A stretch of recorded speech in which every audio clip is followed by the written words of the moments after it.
Okay. I think we're good. Awesome. All right, 15 minutes late, but I mean that's better than how late I usually am. But anyway, hi everyone. I am Chimaroler15, and today we are going to do a rant stream on the Emoji movie and the Pinocchio remake. The Disney's remake of Pinocchio. Why? Because why the fuck not?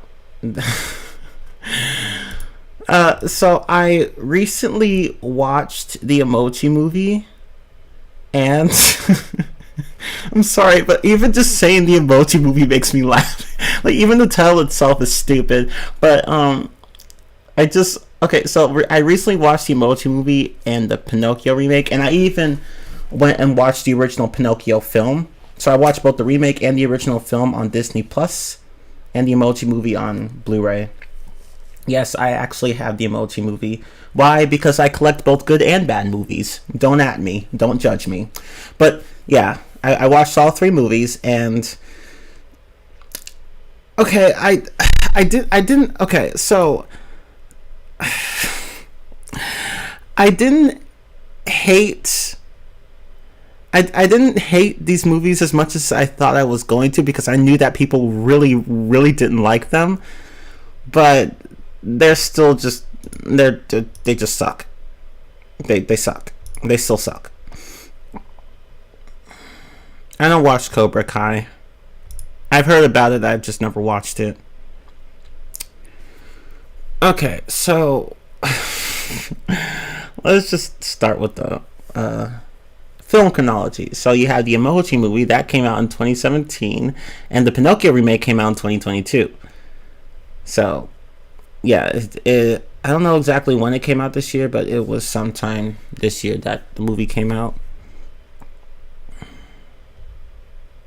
So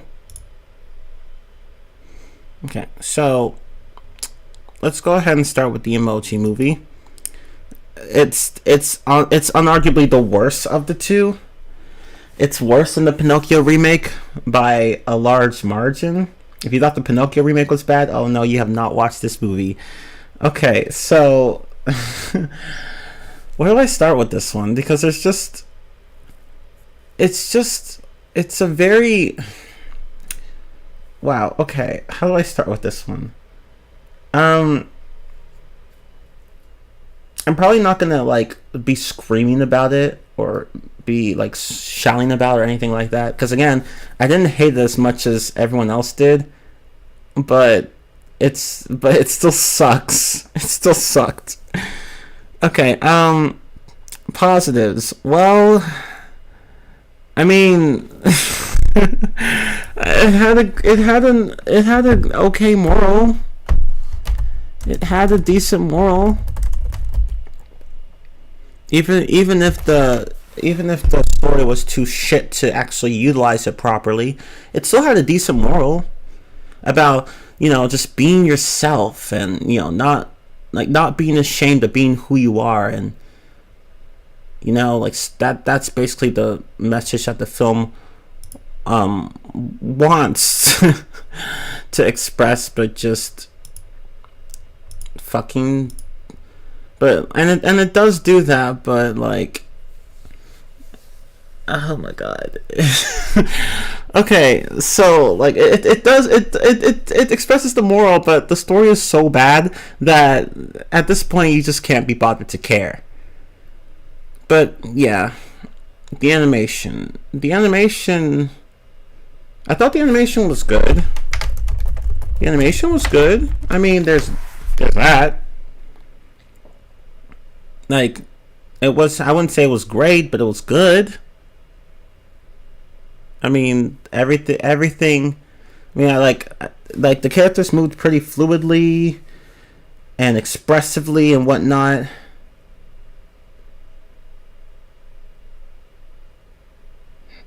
So I thought the animation was good. Not the best I've seen, especially when Sony has done a lot better. I mean, you have Into the Spider-Verse and Hotel Transylvania 3, but yeah, like But yeah, like the animation was still good nonetheless. So at least the movie got that much right. But then again, so did Sponge Out of Water, and look at what happened to that movie. Look at how bad that movie is. It's very bad. Not Sponge Out of Water. I'm sorry, Sponge on the Run. Sponge on the Run, not Sponge Out of Water. My bad. I meant to refer to Sponge on the Run. That's a movie that had good animation, but sucked at pretty much everything else.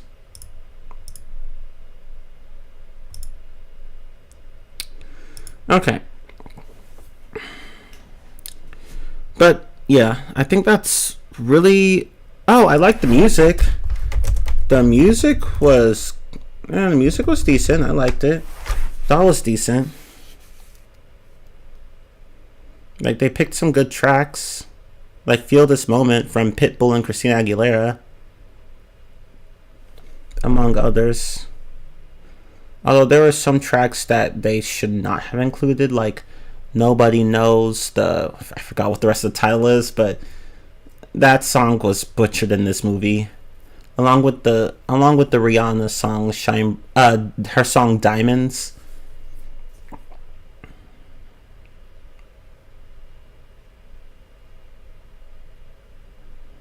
But yeah, other than a few hiccups, the music, the soundtrack was overall decent.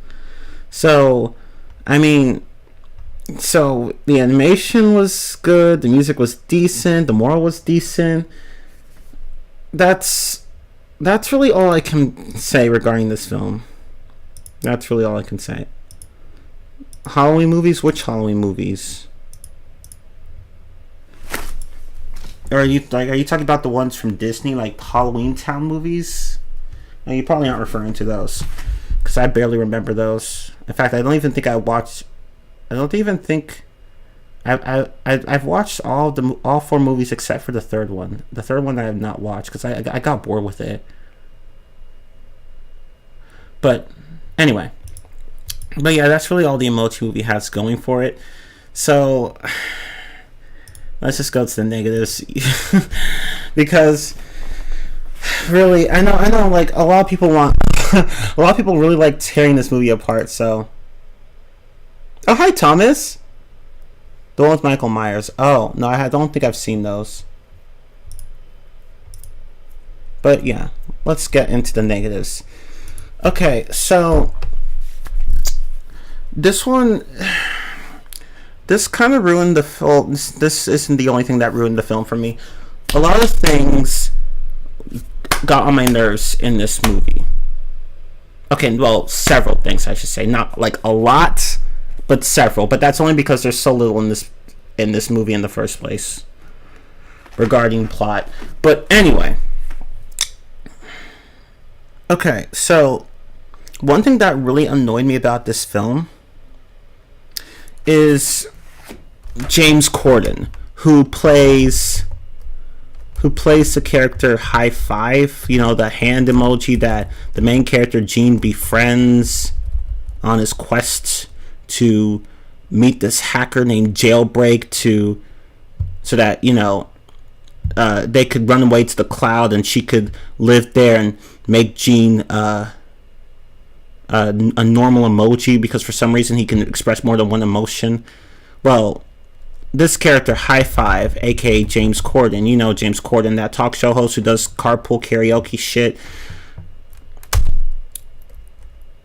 he was the most irritating side character I have ever seen in a movie. I should say had.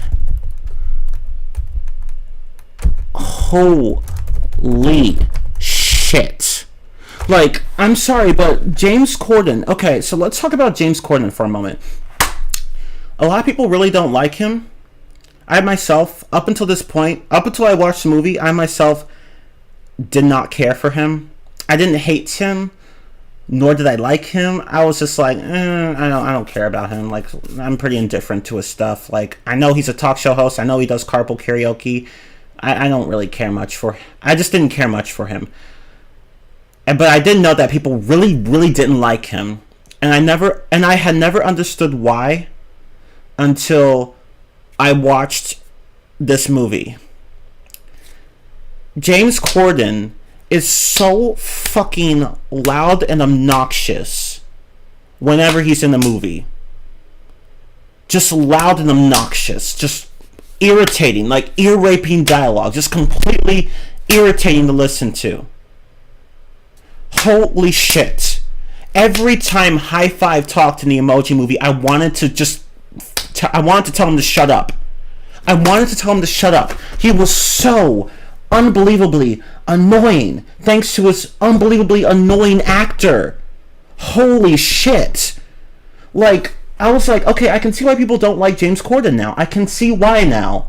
Because the man is so obnoxious in these situations. Like, dude, did you not realize how annoying you made your character sound in this movie? I guess not, because the voice director was like, yeah, it's good, put it in. Like, holy shit. Damn. And yeah, James Corden is also apparently in, like, Peter Rabbit, which I've never watched. And I know he's in the Troll movies. Trust me, he's in the Troll movies, although he's not as obnoxious there. And thankfully it's because he plays a very minor role. But when it's a major role, holy shit. Actually, even in the minor role, he can be quite annoying. Because from what I've heard in the new Cinderella movie, well, I mean, his role is, like, he plays a side character there, and he's I haven't watched the movie, but I did watch a few clips, and he's just quite irritating there. Like, holy shit. Like, James Corden, every time, like, oh my god, he's just so obnoxious and loud. And there wasn't there this one time where there was this one time when he, like, went out into the streets, like, into an actual street, and fucking danced around the mouse costume, and just, you know, messing with traffic and shit, like, just slowing down traffic. Like, I'm just like, James, what are you doing? What are you doing, James? What are you doing? Oh, hi, Fish OPG. But yeah, like, holy shit. Like, that's basically High Five in this entire movie. He's just so loud and obnoxious and annoying and just never shuts up. Like, he's meant to be the comic relief character of this movie, but he's so irritating. He was so irritating that I just wanted somebody to delete him. I was like, hey, bots. Like, bots, you know, the security guards, the police officers or whatever of Gene's World Textopolis or whatever. I was like, hey, bots, come and delete Gene, please. Just delete him. You'd be doing everyone a favor. If you deleted Gene. Not Gene. High Five. Delete High Five. Just delete him, please. Delete his ass. He's annoying. He was just so damn annoying in this film. Like, oh my god. And then Jailbreak was really annoyed with him. Like, I was like, girl, I feel you. Because, like, not only was he just annoying, but he also kept fucking things up for Gene and Jailbreak. Which is not necessarily a bad thing. Like, it's okay to have a character that's clumsy and fucks shit up. You know, causes problems. But you have to make them... But for a character to get away with that, you have to like, write them in an endearing way. But High Five is not endearing. He's loud, stupid, obnoxious, annoying, and just outright unlikable. This character just needed to die. Like, someone should have just deleted his ass. Like, I'm just holy shit. Okay. But anyway, enough about High Five and James Corden. Let's see. Other negatives. Okay, well, product placement. This movie has rampant product placement. I'm not against the idea of product placement in general. Like, I'm fine with movies or games or whatever having just one product in their stuff, like, or whatever, or even just a few. I don't care. I'm not saying it's necessarily a bad thing, but the problem with this movie is that product placement is everywhere. Like, everywhere. You have all these apps like Facebook and Twitter and YouTube and Spotify and Dropbox, and and I'm just like, just stop, stop. Like, they could have at least like tried to like come up with a few original apps of their own. Like, do you really need? Did you really need all these apps? Like, just why? Just why? I don't know who my favorite actor is. I don't even think I have one. I honestly don't know. Sorry. But yeah, like, the product placement in this movie is just too much. There didn't need to be that much. Sorry. Okay. And are there any other negatives? Like, I'm sorry. It's just that it's just like, I don't know exactly where to start because there's just quite a bit wrong with this movie. Let's see. Oh yeah, I forgot to mention. From what I've heard, and I say this, you'll see why I'm saying this. This movie is basically Inside Out, but trash. No, shit. I never watched Inside Out. I do plan to watch it at one point since I have Disney Plus now, but I haven't watched it. But this is what I've heard, and I can see that because I'm familiar with the basic premise for Inside Out. You have these characters that all express one emotion, and look, in the Emoji movie, that's exactly the same thing. It's just like, oh, okay, I can see why people are calling this the ghetto version of Inside Out, or the ratchet version. Well, not exactly with that kind of phrasing, but you get what I mean. So, yeah. Although it's not necessarily a bad idea to like borrow elements from other stories, but this movie didn't do that very well. It just didn't, and it's not even just like Inside Out. You could compare this to. You could also compare it to like Toy Story in a sense, because the film operates under the premise of what if certain inanimate objects moved while you weren't around. Toy Story did that, as well as The Secret Life of Pets. Well, technically, The Secret Life of Pets, well, pets aren't inanimate, but you get what I mean. They can't exactly talk. But basically, Toy Story and The Secret Life of Pets did that too, although Toy Story did it better than The Secret Life of Pets ever could. And The Secret Life of Pets technically did it better than the Emoji movie ever could. It's just sad, because it's like the Emoji movie is actually worse than The Secret Life of Pets when it comes to using that Toy Story trope, and it's just sad. So this movie is also basically Toy Story, but shit. So it's like two Disney movies that are crap.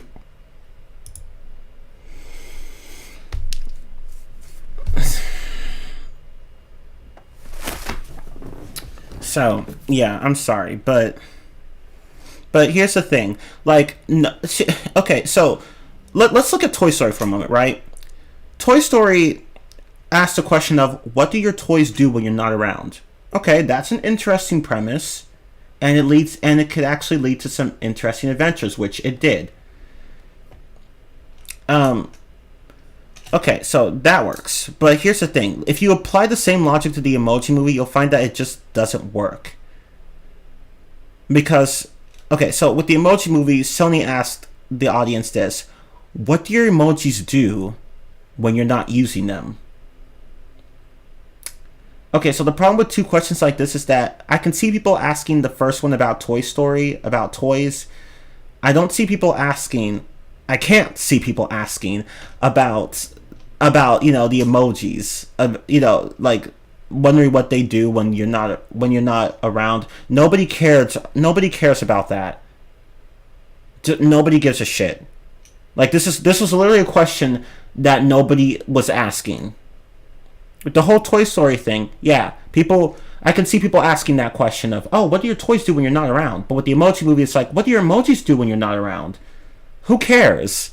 Like, who the hell cares? it's like, that's not an interesting question. It's not a question that people were asking or wanted to know the answer to. Sorry. So that's basically why Toy Story. Like, but that's basically why Toy Story is 1,000 times better. All the movies. That's why they're 1,000 times better than whatever the Emoji movie is.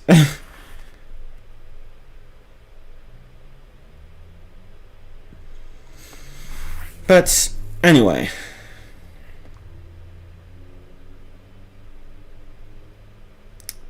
Anything else?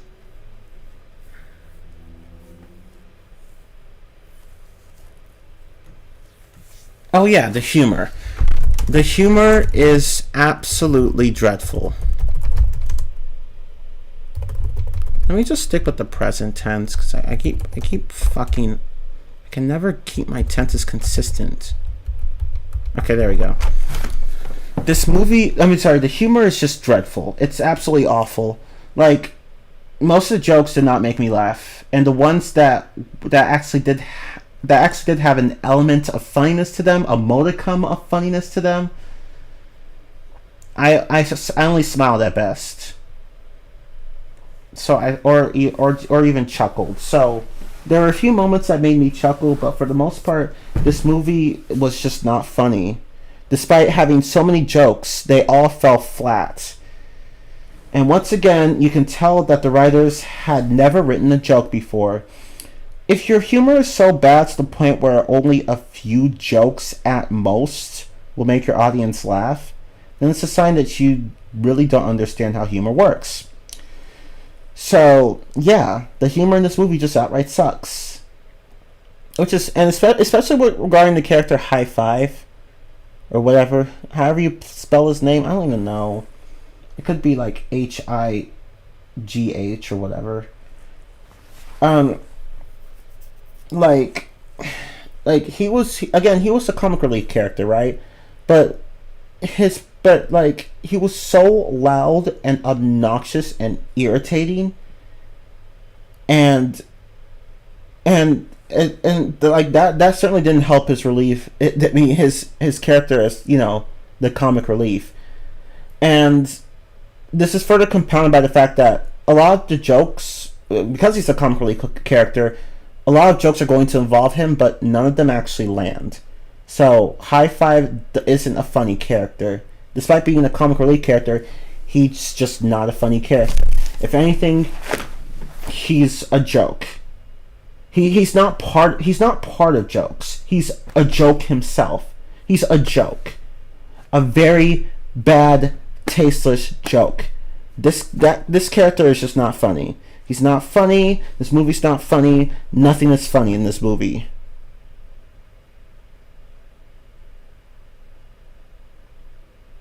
So, yeah. Really, I don't know what Sony was thinking when they made this movie. Like, what were they thinking? Like, there's just... I don't know what to say. Like, there's just so much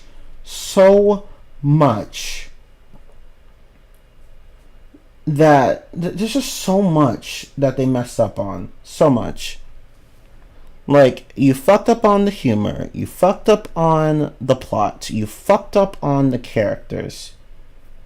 In fact, regarding the characters, let me tell you about the characters. Okay, so... the characters. Everyone except... I'm just going to say it right now.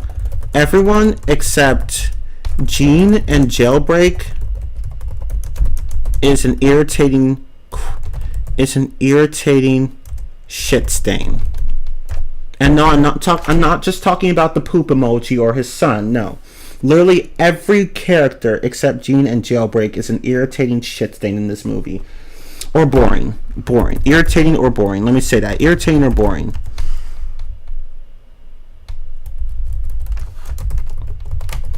Every fucking character. Literally, Gene and Jailbreak are the only two good characters in this film. And they're not even all that good. If you... like, they're good by this movie's standards, but if you use a different set of standards, then they're really not that great. And, like, okay, so... really, I already said how High Five is just absolutely irritating. Gene's parents, yes, emojis can apparently have parents. They're not exactly irritating. They're just boring. Like there's a side plot with them like trying to find Gene, because he had left Textopolis, and I'm just like, I don't care about these two. Please get them off the screen. Excuse me. Please get them off the screen. Like, the reactions they make, they're meh emoji, so they make a meh face. Like, that meh reaction, that face they make, that was my reaction to their whole subplot. I was like, meh. Okay, can we please, not even meh, bleh, bleh. That was my reaction to their subplot. Like, the emoji parents were just boring, and they didn't need to be in the movie.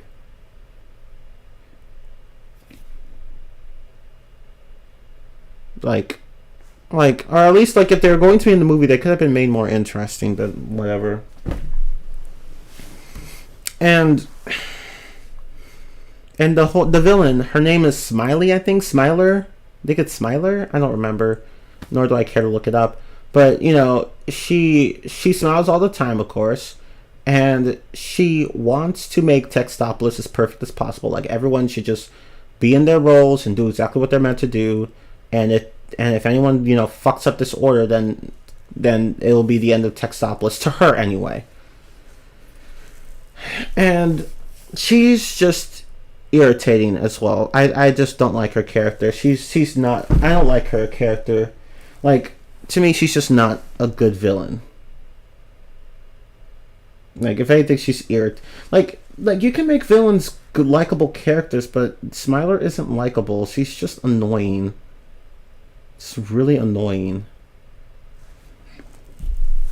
Like, I don't know. Like, I don't know how to describe her character. She's just so. I don't know. I just don't like her. I don't know why I don't like her, but I just don't like her. I just don't. Like, I just don't. But yeah, like, really, almost everyone in this movie just sucks. If they're not irritating, they're boring. If they're not boring, they don't need to be there. Though if they are boring, then they don't need to be there. Never mind. But yeah, you get what I mean.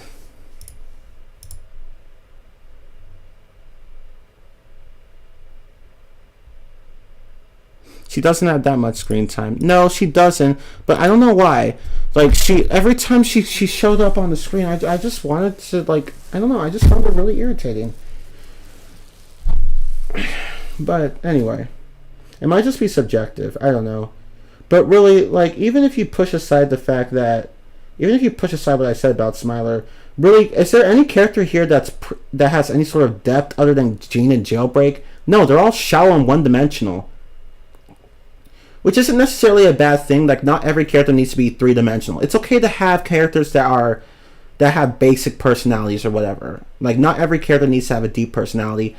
But the thing is that, you know, only two characters have deep personalities. The others are just very, like, almost everyone else is very basic. And I don't even care. I forgot. There was this, no joke, I literally forgot about this. There's a subplot with Alex, you know, the owner of the emoji phone. The owner of the phone, the owner of his smartphone that contains the town of Textopolis. I forgot about him. So there's a subplot with him wanting to impress this girl, but he can't. He, for whatever reason, has a hard time talking to her.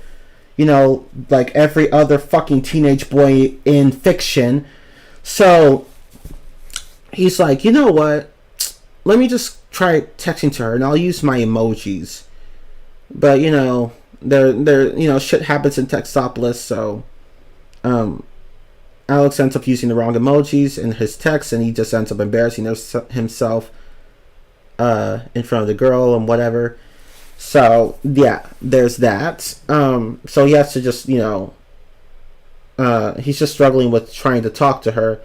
But I don't care about the subplot because it's barely on screen.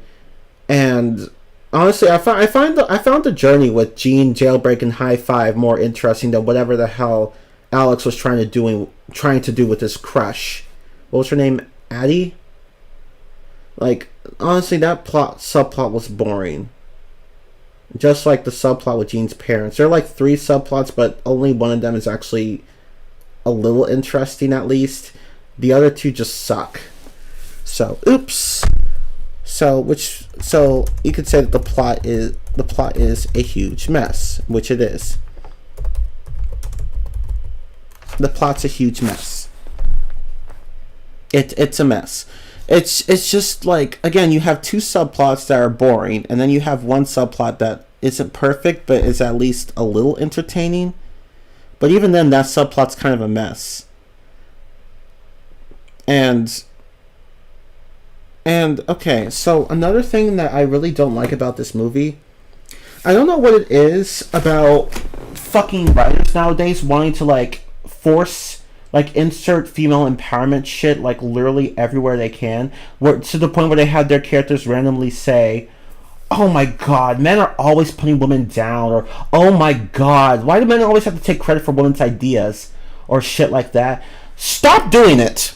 Stop writing that shit in your stories. Stop doing it. It's not revolutionary, it's not progressive, it's not good writing, and it's trash writing. Stop doing it. That is so fucking irritating to see. That is so irritating. It is so damn irritating. Stop doing it. It's childish. There are so many better ways to go about doing female empowerment, like having a female empowerment narrative, than to outright go and have female characters bitching about how the patriarchy is keeping them down. Stop doing that. Just stop it.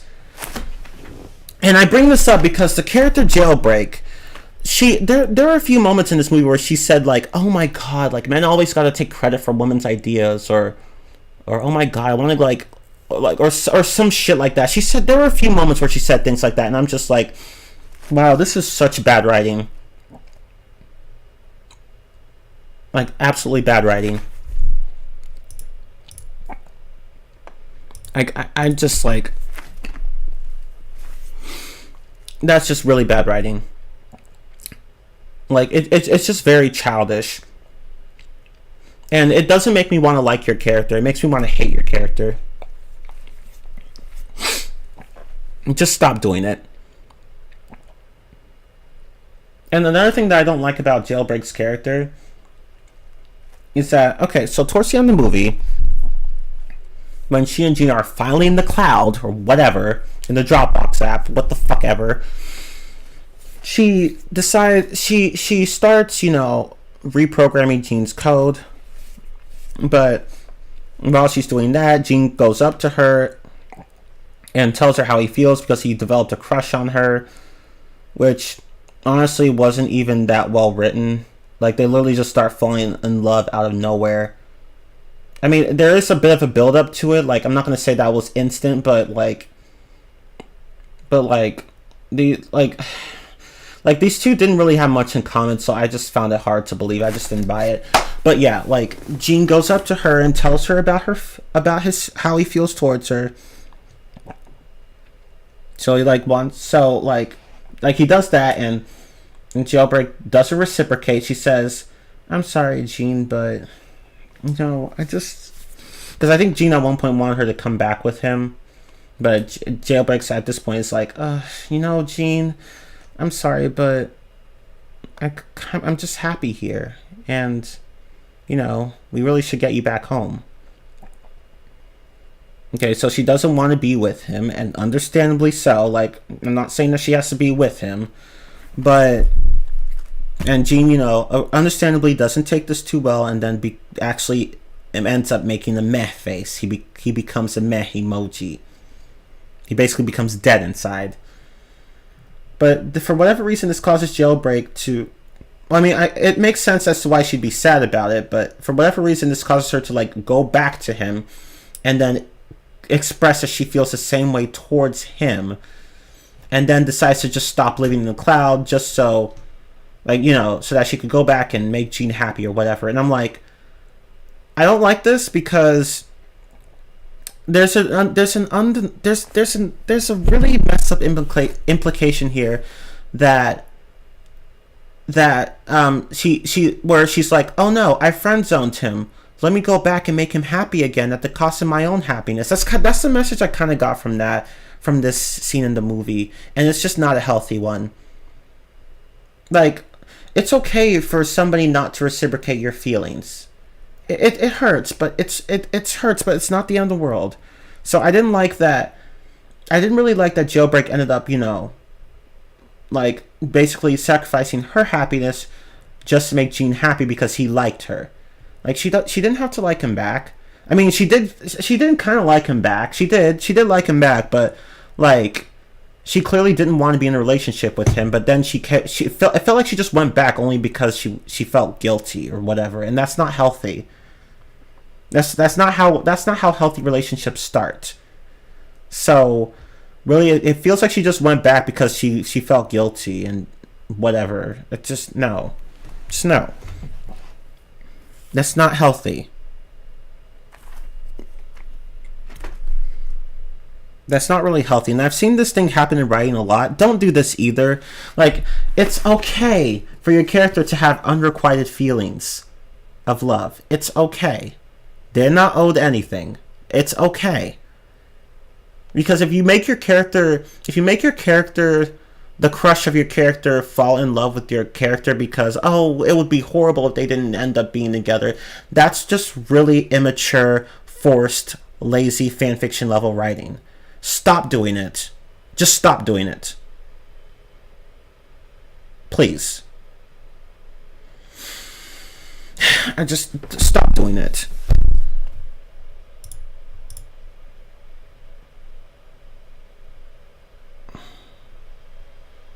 Popeye was going to be a movie by Sony, but it got canceled for the Emoji movie. Really? Huh. I didn't know that. But yeah. Is there anything else I can say regarding the plot? I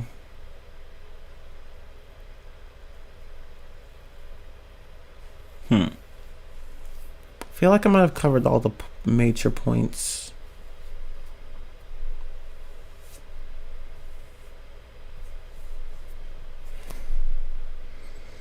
So we talked about how shitty the plot is. We talked about how... Oh, right. Let me go back to the positives for a moment. But I must say that I actually liked the world building. I thought it was interesting that... I thought, going through all the different acts, I actually found that interesting. Like, I thought that the world building in this movie actually wasn't terrible. Like, I thought it was actually kind of creative. It's too bad that, the idea for the story itself was just very stupid. The world building was actually good. I'd say it was good. Like, it actually did feel like a real world inside Alex's phone. It's too bad that world building was wasted on this plot. But, yeah, I actually did like the world building. And there were some good action scenes, I will say that. There were a few good action scenes. Regarding the bots and the Just Dance thing, and really, and I guess the Candy Crush thing was okay, but yeah, there were actually a few good action scenes with the characters just running away from the bots and just trying not to fall into the abyss or whatever. I thought, oh shit. I thought there were a few good moments in there. But I think that's all I'm going to say regarding the positives because, yeah, they weren't very high in number. And are there any other negatives I could bring up? I think I might have covered all of them.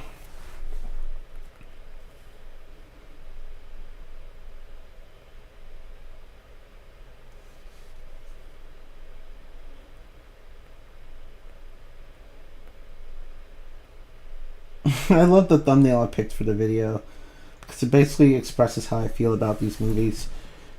Here, hold on. Let me see something really fast.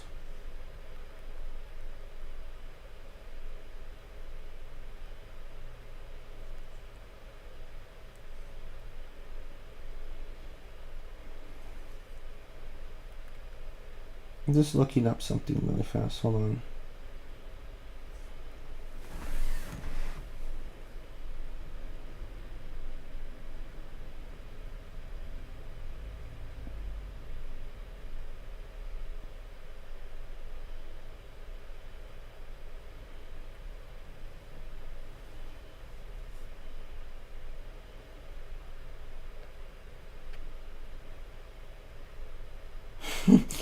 Damn, people really ripped into this movie.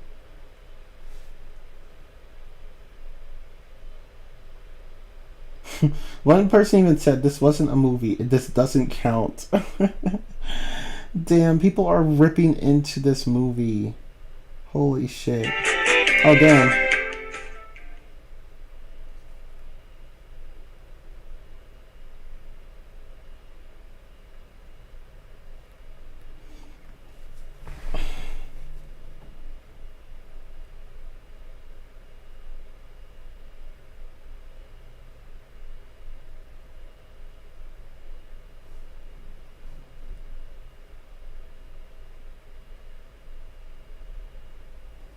Okay. I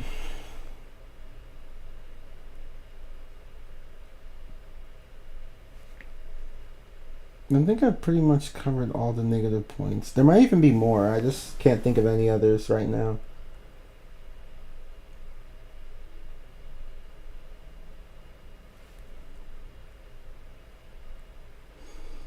But anyway, this movie is just...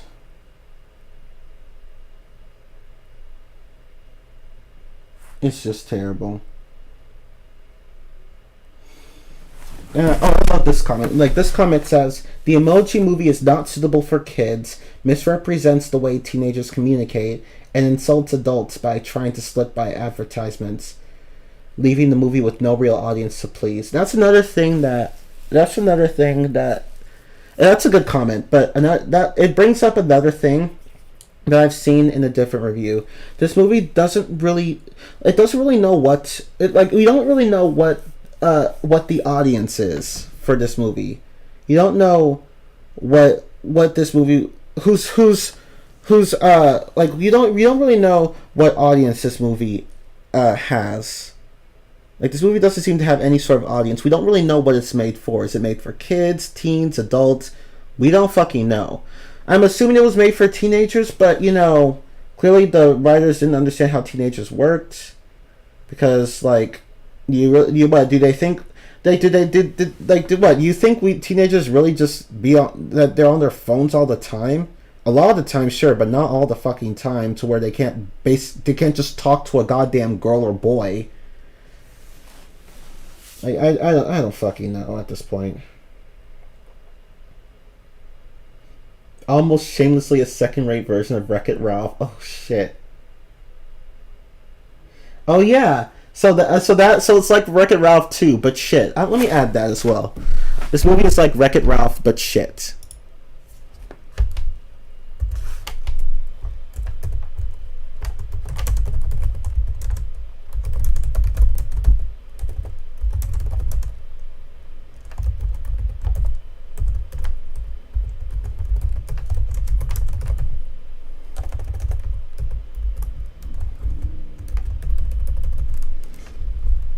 So, yeah.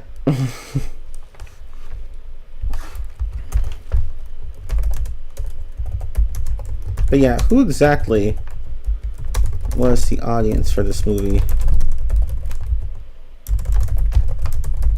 I couldn't tell. I can't tell. I'm sorry. And honestly, I feel bad for Christina Aguilera for having to be in this, for agreeing to be in this movie. Like, fam, I am so sorry you were a part of this movie. Granted, you really only had, you had a small role, but I feel bad that you were in this movie. Same for Mulan 2020. I'm like, fam, Christina, I feel bad that your music is in 2 terrible movies. But you're probably not. But of course, she's not really going to care all that much. It's not really going to affect her reputation. It's just that I feel sad that her songs were wasted on these movies. That's how I feel about it.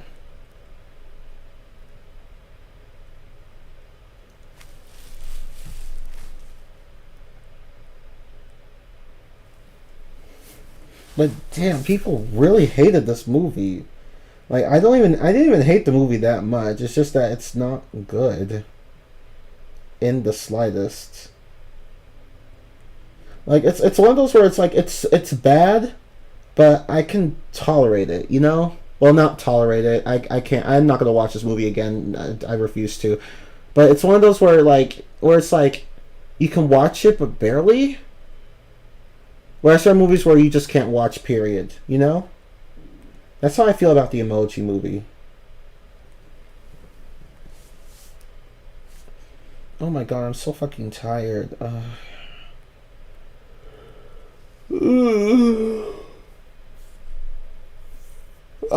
barely had any sleep last night.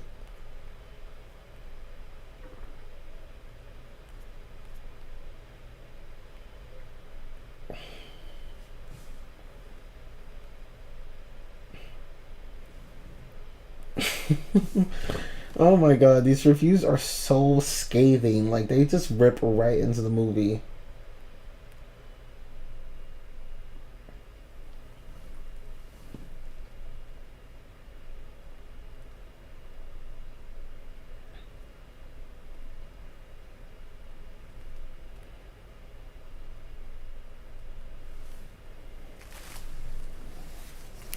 But I never... Oh, I forgot to mention, I've never watched Wreck-It Ralph. But I do know that it has a similar idea. But that's really all I know. So I can't really... So, like, that's what I've heard as well. But I haven't watched Wreck-It Ralph. I'm just repeating what other people have said. In this... What other people have said in this context. But, anyway...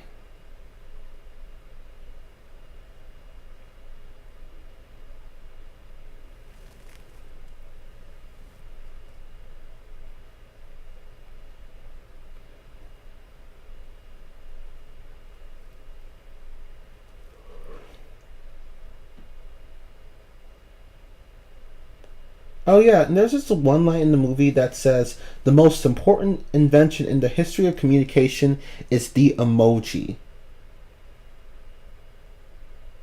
The most important invention in the history of communication is the emoji. That's an actual line in the movie. And I'm just like, okay. So not the telephone, not the telegram, not the cell phone, not the typewriter, not the fucking pencil, not the fucking pen. The emoji's the most important invention in the history of communication. Yeah, okay. Okay, sure. Yeah, sure, perfect. Yeah, not even the pager. The emoji. The emoji is the most important invention in the history of communication. Sure. Okay. Okay, sure. Yeah. Yeah. It's definitely the most important one. Sure. Shut the fuck up, Sony. Shut up. Just shut up. Shut up with that. No, it's not.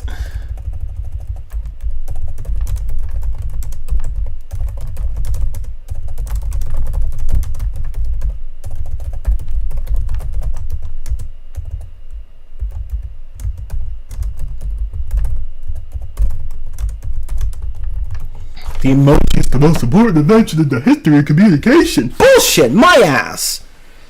Anyway,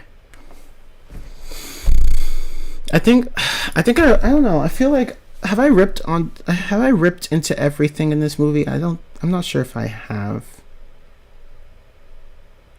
And I could talk more about the plot, but I really don't care to. You don't need to know about the plot because there's barely one. There is one, but it's just kind of boring.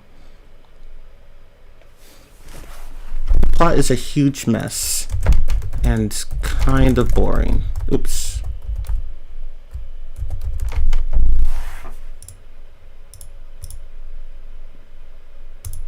So, yeah.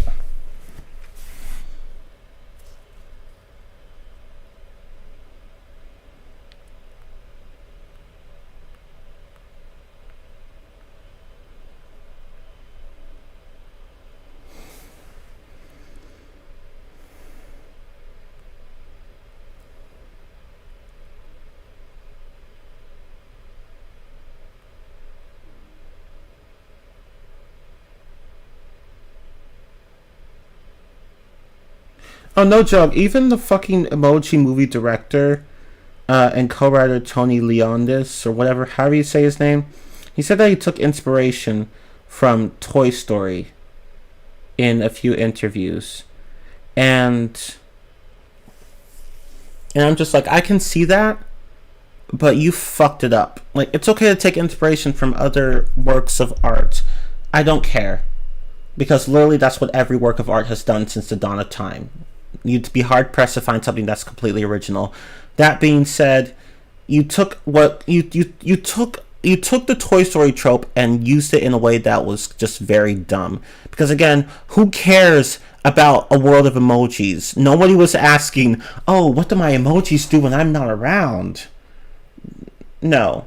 What do my toys do while I'm not around? What do my cars do while I'm not around? Like, what do my pets do while I'm not around? Okay, interesting ideas. What do my emojis do when I'm not around? Who cares?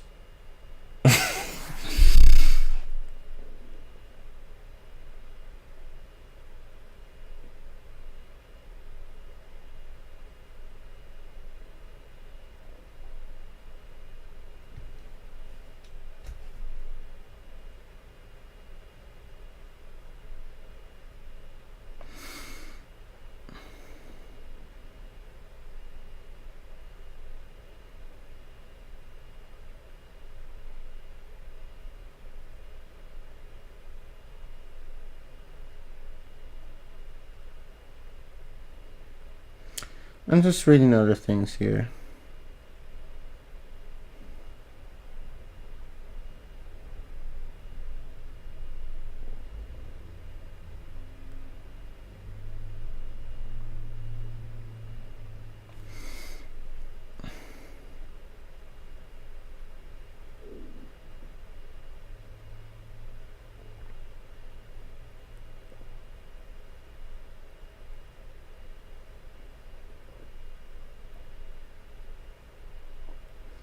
I think I've just about covered every negative point. Everything negative that this movie has.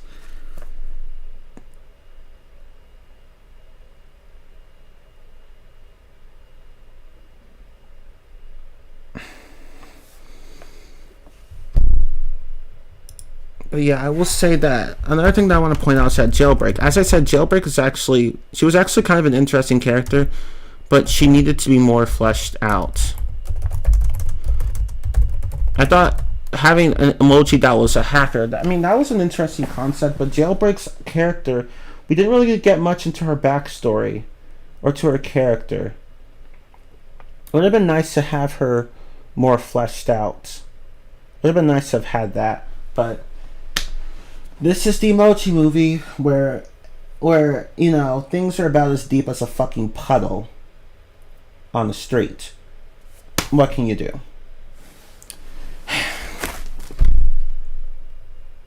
I think I've covered just about everything. I can't think of anything else. Like, the Emoji Movie is just not very good. I didn't think the list was going to be this big, but damn, it was even worse than I thought.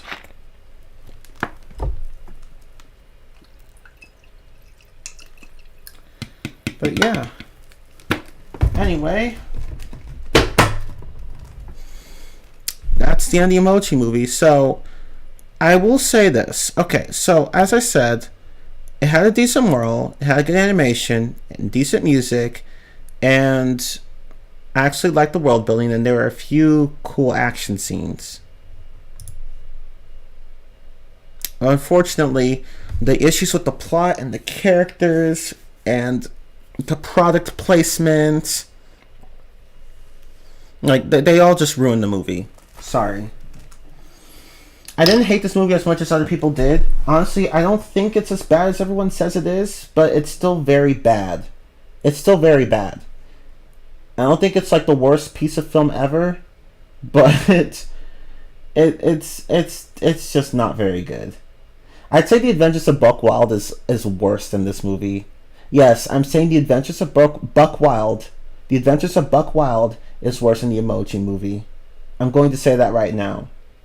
I will say that right now because I actually enjoyed some bits and pieces of the Emoji Movie. I can't say that for Buck Wild. I couldn't get through that. I could barely get through that movie.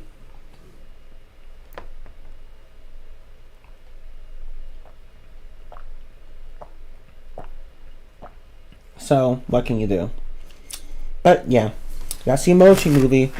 Where it could have been alright, although the idea was pretty stupid. It could have been executed decently. You know, if the story had just been written better. So yeah, that's the Emoji movie. And I will take a bit of a break. Yes, there's an intermission. This isn't going to be a very long rant stream, but because there's not going to be. So I'm only covering 2 movies. But yeah, we're going to take a bit of a break, and when I come back, we will continue. So see you guys in a bit.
Okay, I am back. And still tired. Oh my god.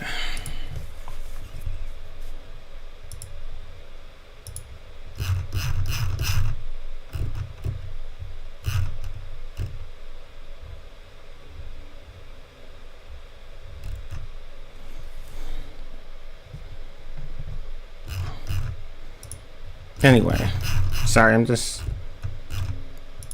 looking at something really fast. Okay, yeah, I'm back. Alright, so hi everyone. Let's go ahead and talk about the Pinocchio remake. The one from Disney that you can see on Disney Plus. Okay, so if I'm going to compare this to the original movie, I will say that it is not good. Again, I didn't hate this movie as much as other people did. Like, it's not so much that people hate this movie, it's just that people, found it basically boring and lifeless and soulless. I don't really see the movie that way. I do agree that it is lacking in spirit. That much I agree, and it does feel soulless. But I wouldn't say that it was. But like, I don't know. I don't know how to describe it. It's like, I agree that it's soulless, but when people say that word, they usually mean that a movie was just made just for just to get cash, just to make a lot of money, like just for maybe it was just a cash grab. But like, although what am I talking about? I guess like the word soulless doesn't always carry that implication. Well, whatever, it doesn't matter. But yeah, this movie is soulless in a sense. It is soulless. It's not as good as the original Pinocchio film, which I also watched recently.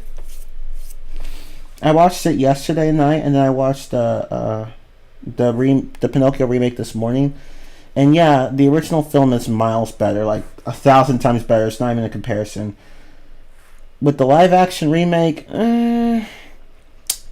it's not terrible, but it could have been better. That's basically how I feel. It could have been better. It's just very mediocre. Very mediocre. That's how I would describe it. Or maybe even bad. But to me, like, it's just just above bad. Like, but only slightly. Like, it's just very, very mediocre. So, I guess I should start with the positives.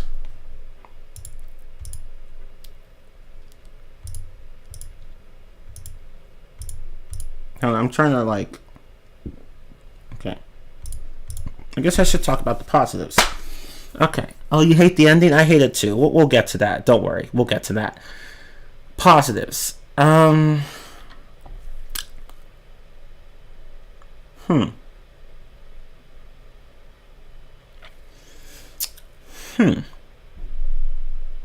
Oh shit! I might not actually think of it. I might not actually be able to think of any.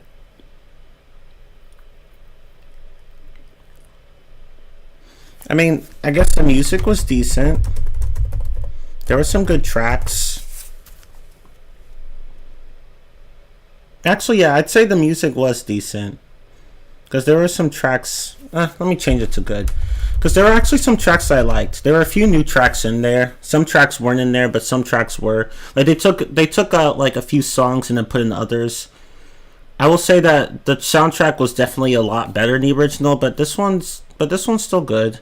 I still liked the soundtrack in this movie.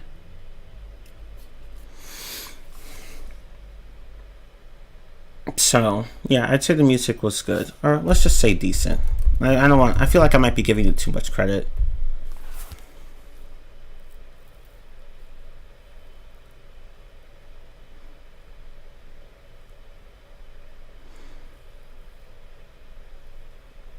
Okay, so like I like this film's rendition of When You Wish Upon a Star. Although I think the original is still better.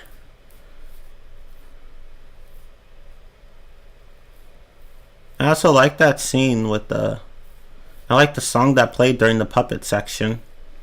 I mean, it's the same song as the original, really, but like, but I thought that scene was pretty cool.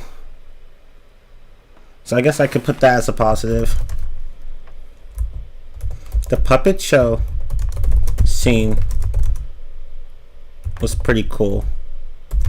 I like that one. It was already good in the original. I actually think it's better here in the remake. So yeah, the remake does have that over the original, but I think that's like the only thing. Anything else? Like, it's hard for me to think of positives when the original does almost everything better. I'm sorry, but it just does.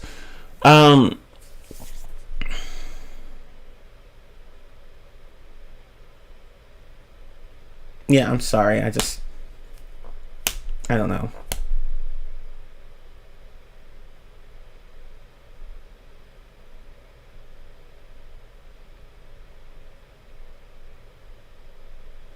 I don't know. Like, I'm trying to think of other positives.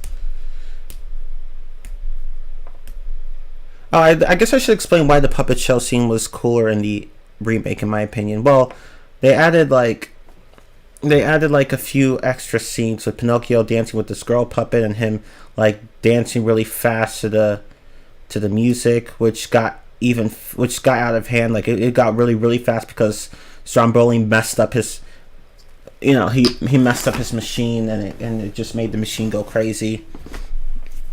But yeah, like, and then Pinocchio actually caught fire while dancing really fast. I actually liked that entire scene. But I think that's like the only thing the remake has over the original. I can't think of anything else. So yeah. Okay. I'm sorry. I'm trying to think of positives, but I can't really. It's hard. Okay. What about the animation? That's a big no. Sorry. So I can't use that. Okay. The humor. Yeah. No. The original film was funnier. Let's see. I probably should have started with the negatives, because it's hard to start with the positives when you have a movie that's just so very mediocre, and it's not helped by the fact that it's a remake. And for whatever reason, Disney just loves its remakes, because you have similar issues with the Lion King remake. And I'm just like, Disney, stop with these soulless remakes, please. Stop the soulless remakes. Stop it with this shit. Stop.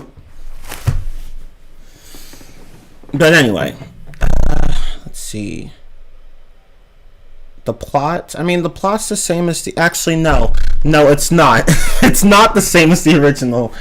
I mean, the basic idea, the basic theme, and many of the basic beats are the same, but they changed quite a number of things in the remake. And I would say that these changes actually harmed the narrative. These changes actually made the story worse. So I'm not even gonna list that as like, I'm gonna list that under the negative section, not the positive section. So I can't. So really, like, I think only the music and the puppet show scene were the only good things about this film. Everything else was just not good. Or at least could have been improved on further.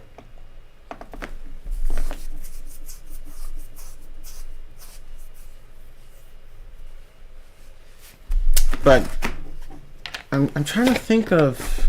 I really am trying to think of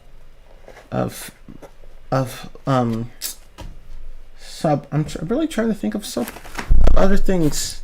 Like I was about to say subplots. I don't know why. I'm trying to think of other things other positive things I could say about this movie, but I can't.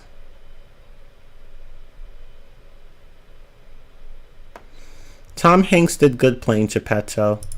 I guess he did. Well, I don't know. Like, part of me says no, if I'm going to be honest, because it's like he just. I didn't think he captured. I mean, he kind of got Geppetto's character, but at the same time, kind of not. It's like Tom Hanks had. It's like his performance with Geppetto to me just seemed lackluster. So I don't even think I'd list that as a positive. Like, he felt like Geppetto at sometimes, but there were other times where it was just like, no. Although I don't think it might be his fault. Maybe it was the director's fault. I don't know. It's hard to say because Tom Hanks is actually a good actor. It's just that, you know, he had a crappy script to work with. So what do you expect?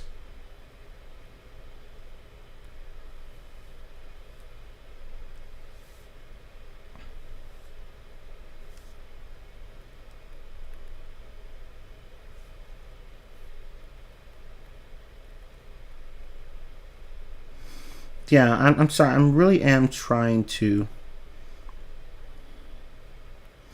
I really am trying to like think of. I'm trying to think of other positives, but I just can't think of any. Maybe if I go over the negatives, maybe a positive will show up again. I don't know.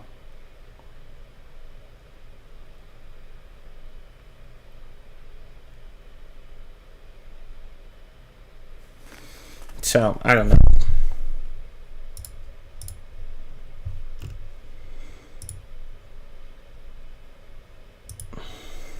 Yeah, that's true. In the remake, Pinocchio encountered Honest John and Gideon once, but in the original, he encountered them twice. You know, fuck it. Let's just go to the negatives. Okay, so the film had bad CGI. At least at certain points. I won't say that it was bad throughout the entire film. Like, some characters such as Jiminy and Honest John look fine. Other characters such as Pinocchio and they like Pinocchio, it just look like they just look like shit. Like, it's just like, no, Pinocchio just doesn't look very good. I'm sorry, but he doesn't. He does not look good at all. Like, they got the general look right, but the problem is that his model is just so ill-fitting. Like, it just doesn't seamlessly blend in with the rest of the movie. Like, Pinocchio's model it's just so out of place. Especially when Geppetto literally lifts him up and holds him at certain points in the movie. It doesn't feel natural at all. It just doesn't. And there's also the during this, like, you know, at the end of the movie where Pinocchio and Geppetto are trying to like outrun Monster the Whale, I'd say the CGI was pretty bad there too. Like when they were in the whale's mouth and were like getting sucked in for a moment before being sneezed out by the whale. Like the CGI of the water there was just bad. It was just absolutely bad. It looked like crap. Like the CGI, it just could have gotten better.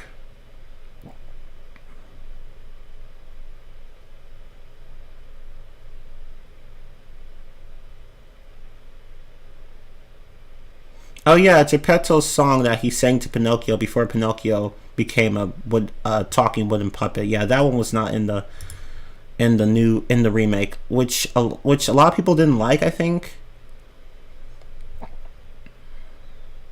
I mean, he sang something else, but I can't remember what it was because the song was just basic and boring, or at least forgettable. But yeah, the CGI could have been better. Let's see what else. Okay, so there's this new character. The new character, what was her name? Sabina.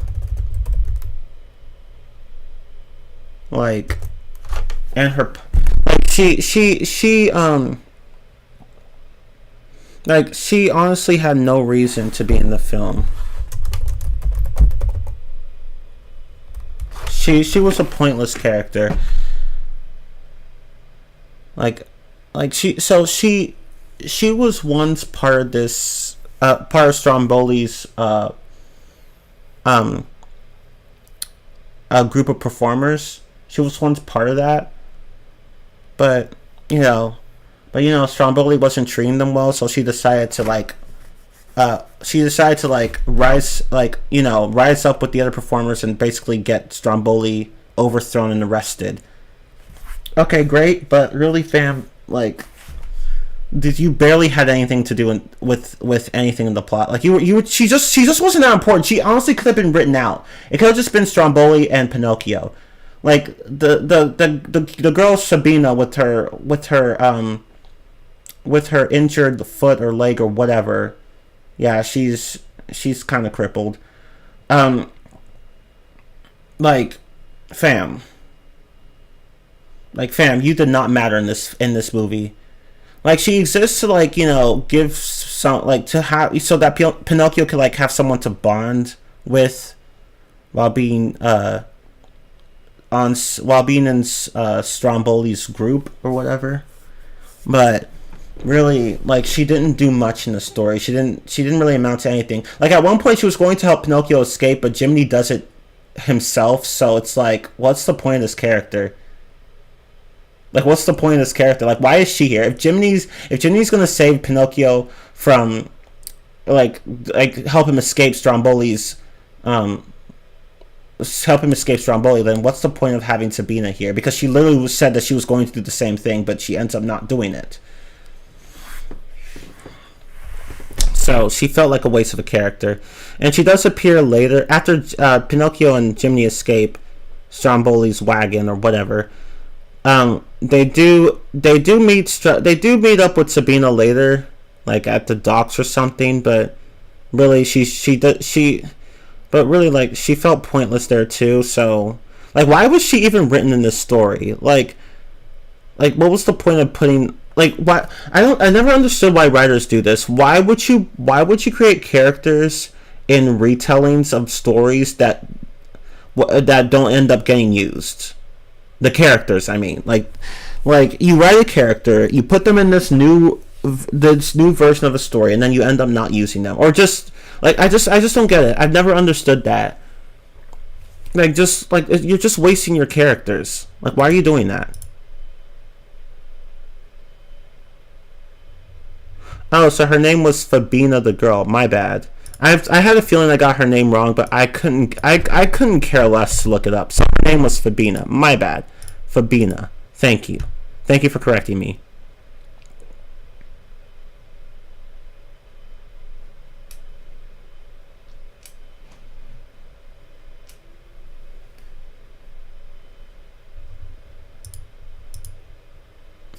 And yeah, she also had this puppet named Sabrina or whatever.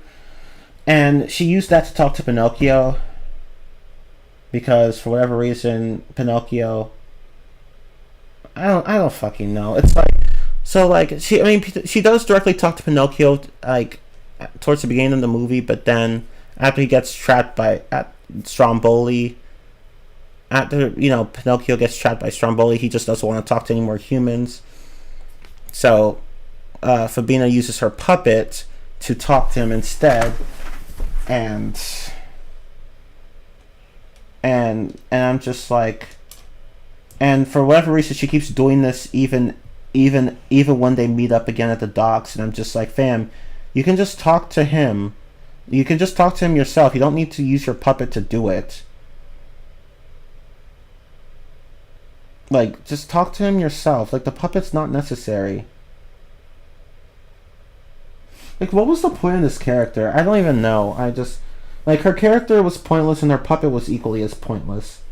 Like, apparently Pinocchio was, I think she was implied to, like, want to have a friendship with her, or maybe even have a bit of a romantic interest in her, but, like, that puppet, it's a fucking puppet that doesn't move like you, Pinocchio. Of course, Pinocchio didn't know that, but, like, still, like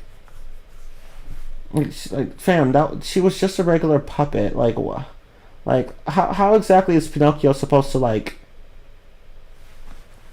be in a relationship with her or whatever if she needs a human to move her?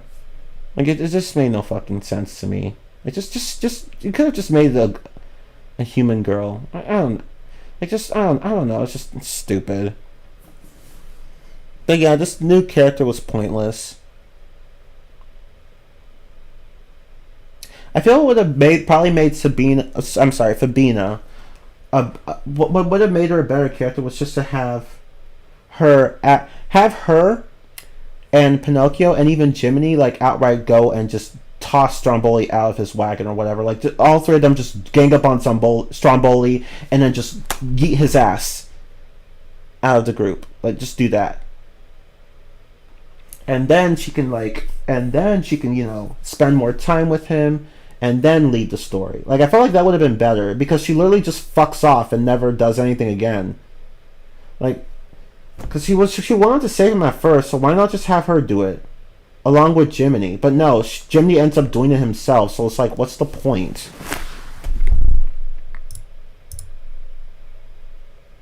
Yeah, I agree. Montrose CGI is absolutely terrible.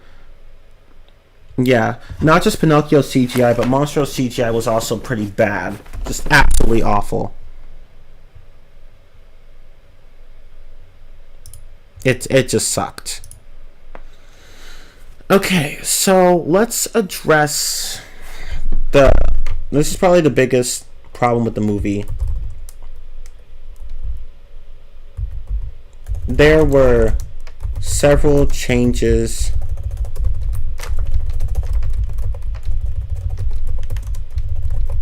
Can't type today. There were several changes made to the plot, and none of them were good. Well, almost none of them, and almost none of them were good. So one change that was made to the plot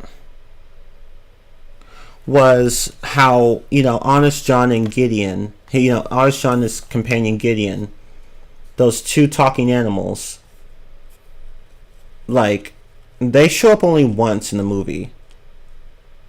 Only once. Instead of twice like in the original. Which actually kind of harms their characters because now they get less screen time. So, it harmed their characters so they got less screen time. Like, why? Like, why? Like, cause like in the original film, when Honest John and Gideon meet Pinocchio again, they encourage encourage him to go with them someplace, and then he ends up getting I think he ends up getting sold to what? I forgot what the man's name is. The one who takes all those kids to Pleasure Island.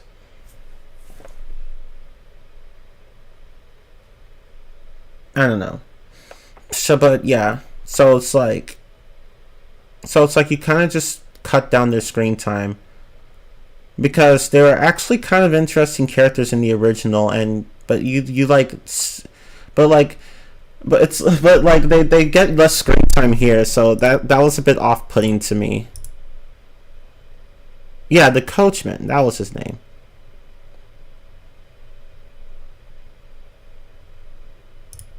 Okay, so I didn't like that change. Another change that I didn't like was that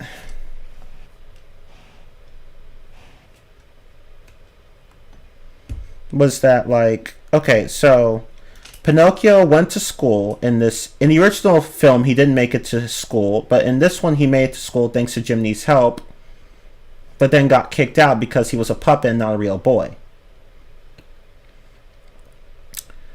Okay, so I find that problematic for a few reasons. First of all, it kind of reduces Pinocchio's agency in a way, because in the original film, he didn't go to school not because he couldn't, but because he wouldn't. But in this one, he just couldn't. He didn't go to school because they wouldn't let him in. No. And I mean, I get it. I get it. Some people are gonna say, well, he could have just gone to Geppetto or Jiminy and told him what happened, and maybe they could have worked something out with the teacher or gotten him homeschooled. Yeah, but that's not really the point I'm making. The point I'm making is that, in the original film, Pinocchio could have gone to school without any sort of problems, but chose not to because he didn't listen to Jiminy. Whereas in this one, Whereas in this one, he was booted out of school and then decided to just go, well, I'll just go and do something else. Like, you see what I mean? It's like the remake, you know, kind of. It's like the remake kind of makes him a little less culpable for his actions. I don't know how to describe it, but it to me it was just an unneeded change, because you kind of just gave him a reason not to go to school when there was no reason for him not to go in the first place. And another thing that I did not like regarding the changes to the plot. So in the original movie, you know, Pinocchio, in both the original movie and the remake, Pinocchio goes with all the other kids to Pleasure Island, right? But in the original film, Pinocchio was actually enjoying, you know, doing other things with the kids, you know, like smashing stuff, smoking, drinking, stuff like that. Not things that naughty kids things that naughty kids do. Naughty kids in that world anyway. But in the remake, he flat out refuses to do any of this shit. Like he doesn't smash anything or hurl insults at anyone else or whatever. He just doesn't do any of that shit. Oh, and there's no smoking or drinking in the remake, which is kind of stupid, because how else are you supposed to show kids that that shit was present in the movie, but it was actively condemned. Like, nobody was saying, "Oh, you should go and smoke and drink" in the original movie. No one was saying that. The fact showing the kids doing all this thing, that was part of the message. Like, that was an important part of the message. Okay, kids, don't do this stuff. It's not good for you. But in the remake, they took that out. So it's like, okay, so what's the point of this part of Pleasure Island anyway? Because you're literally showing Pinocchio already being good. So if he's already being good, and if he's already, like, starting to realize, maybe I shouldn't be here, well, then what's the point of this whole what's the point of this whole thing? Because the whole point of this was to show, like, it makes no fucking sense. Like, why have him develop a consciousness of his own when in the original film he didn't have one and needed someone to guide him. He needed Jiminy to guide him. But if he's gonna, but since he developed one on his own, then really there was no point in Jiminy even being there, other than to get him out before he fully transformed into a donkey. It's like you're just basically defeating the purpose of Pinocchio's development in the original film. He didn't know right from wrong in the original film, but over time starts to realize the error of his ways. Whereas here, it's already implied in multiple scenes that, if not outright stated, that he pretty much kind of already knows what he should and shouldn't be doing. But it just doesn't make any sense. It's like the writers just completely didn't. It's like they didn't understand what the point of the original film was. Like, Pinocchio was supposed to undergo character development, where he started off as somebody who just didn't know any better and often made bad choices and got punished for them. Whereas here, he knows better, sort of, but and thus doesn't really need to develop much, or doesn't really need Jiminy, if we're going to be honest. I don't know. Like, it made no fucking sense to me.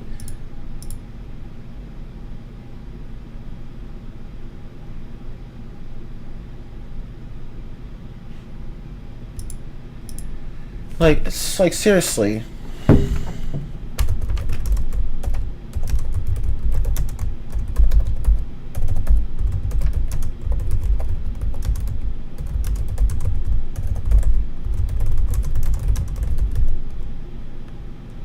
So yeah.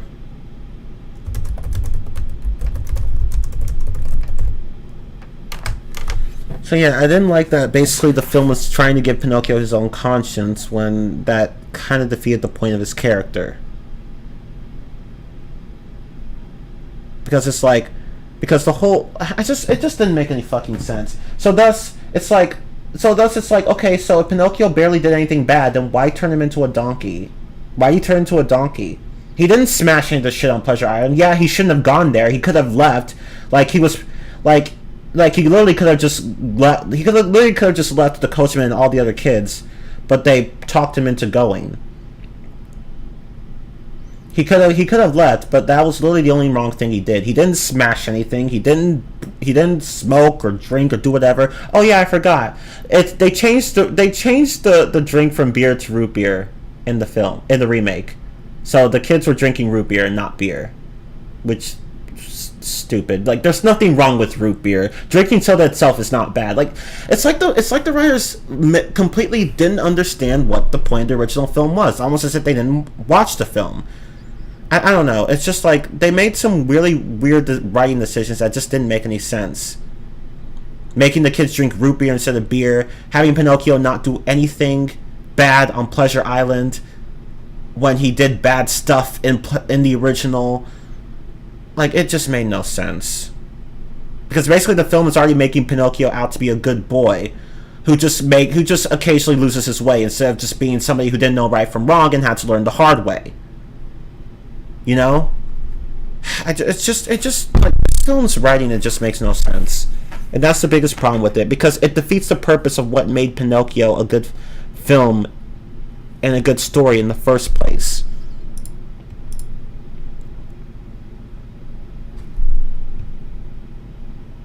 Oh yeah, that's right. Geppetto and Jiminy didn't meet in the original, but in the remake they met while escaping.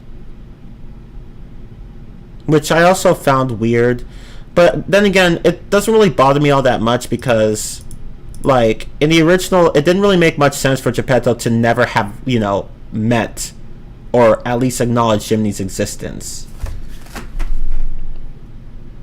It didn't really make much sense because Jiminy clearly existed in the world, but for whatever reason Geppetto never acknowledged him, so the remake was like, let's just have the two actually interact. Which I'm fine with. It doesn't hurt the movie, and it does make sense. But I'm not going to give the remake points for that, because honestly, it didn't bother me that Geppetto and Jiminy never met in the original.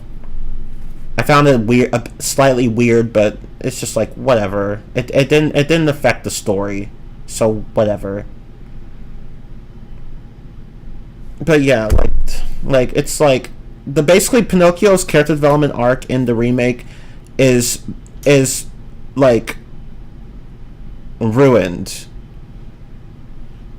in the remake. I mean, it's like his it's ruined basically. So Pinocchio's character development arc is ruined in the remake because it's self-defeating. Like Pinocchio comes off as not a boy who doesn't know right from wrong and has to learn his lesson the hard way.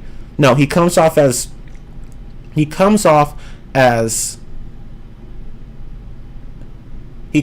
someone who's already good, but just, gives in to peer pressure from time to time. And I don't know why they changed that. They changed. It didn't make any sense.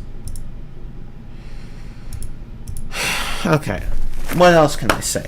So, I mean, there are other plot changes, but I think I just wanted to talk about the ones that actually hurt the story.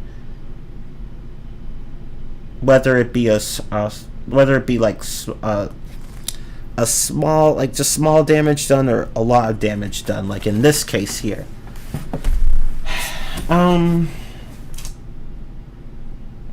Anything else I can say? Oh, and no, there's one more thing. The ending. Let's talk about the ending. The ending in the remake was stupid. That's all I'm going to say.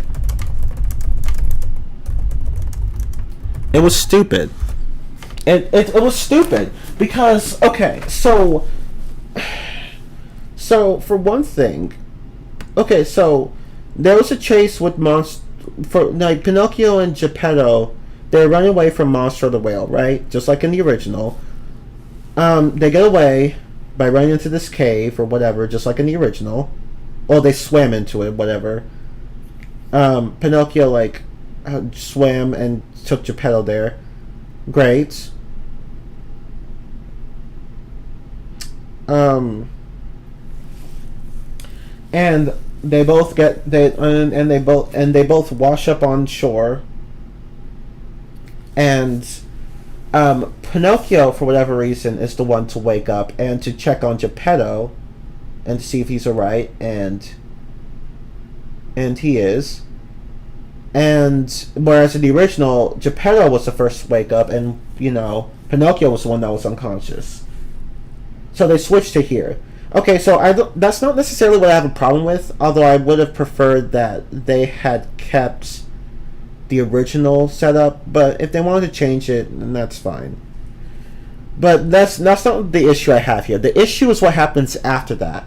So Pinocchio, in the original, Pinocchio turned into a real boy after proving himself caring, unselfish, and brave. I think that's what it was. Those three virtues that he had. Okay, so for whatever reason, in the remake, we don't see him turn into a real boy. Like, the writers completely leave it ambiguous. Like Jiminy says, and Pinocchio and Geppetto went home. And what happened to Pinocchio? Well, some say he turned to a real boy, some say he didn't. And stuff, and other stuff. And I'm just like, why did you change that? How did that enhance the narrative, in a sense? Why did you change that? Like, that made no sense, because the whole point of that part was to reward Pinocchio for being someone so brave that he would willingly give up his life for his father, his adoptive father.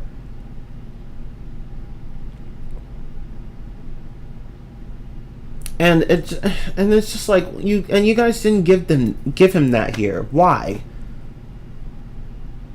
I'm guessing they wanted to go for the whole, so what if you're a wooden boy, Pinocchio? I like you just the way you are.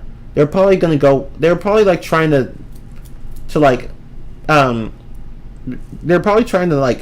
show the audience that message, where like, oh, Pinocchio's fine just the way he is as a wooden boy. But the problem with that is that the movie the beginning of the movie kind of contradicts that. Like, completely contradicts it, actually. Because here's the thing.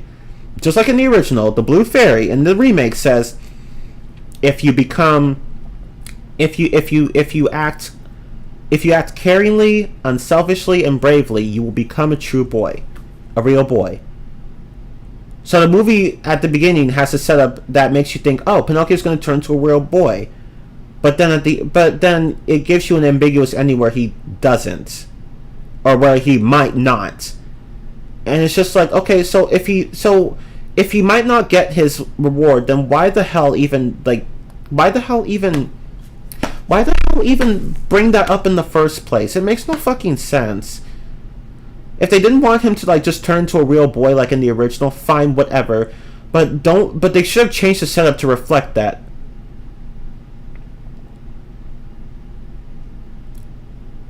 Like, they could have just said, like, it makes no fucking sense.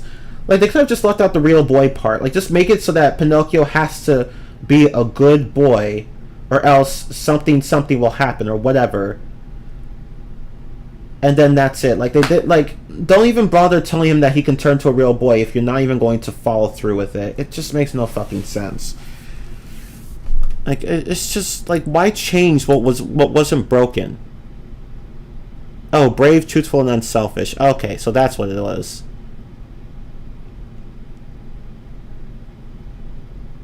Okay, so that's what it was. Thank you. Like, it just made no fucking sense. Because, like, the whole point of a remake is to, like, have some sort of faithful adaptation to the original. But they went and changed it. And they went and changed the ending in such a stupid manner. Like, the movie wants us to root for Pinocchio to turn to a real boy, but then it also wants us to think, oh, he's fine just the way he is, even if he's a wooden boy. Pick one, movie. Like, it's like the writers. I feel like the writers just took the original film and then just made a bunch of changes haphazardly without determining whether or not it would actually affect the quality of the story. And unsurprisingly, people were rather lukewarm towards this movie because the film changed, the remake changed certain key aspects of the story that worked so well in the original film. And I'm just like, why would you do that? Have you not seen the original film? That's what this movie feels like. It's like the writers hadn't seen the original film, and I'm just like, what are y'all doing? What were you doing?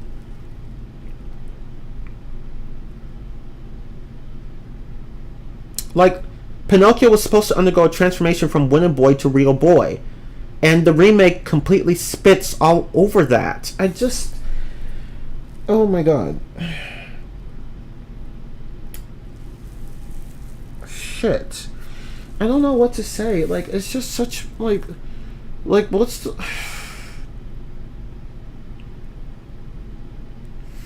I'm okay with remakes, changing things here and there to tell a slightly different story or whatever.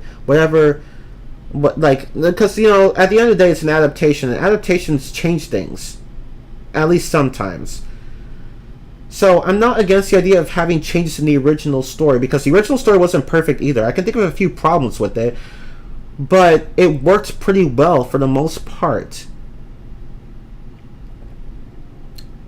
And this remake went, and instead of trying to enhance what made the original so good, it went and just took out parts and put in new parts that didn't even make any fucking sense, or didn't, like, add to the movie in any way.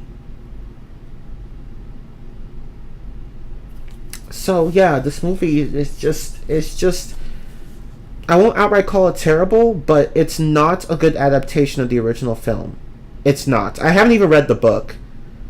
Well, I've read one of the many books out there. I don't even remember which one it was, but I've never read the original book, like the first book ever, where apparently Pinocchio acts a lot more rebellious, and there's also something that happens to one of the characters, but I won't spoil it.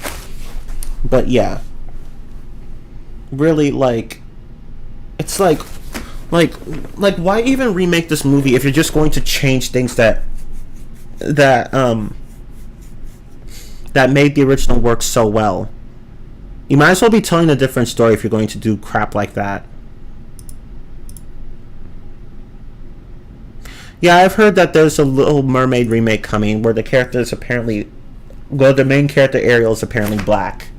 Because why not? Why the fuck not?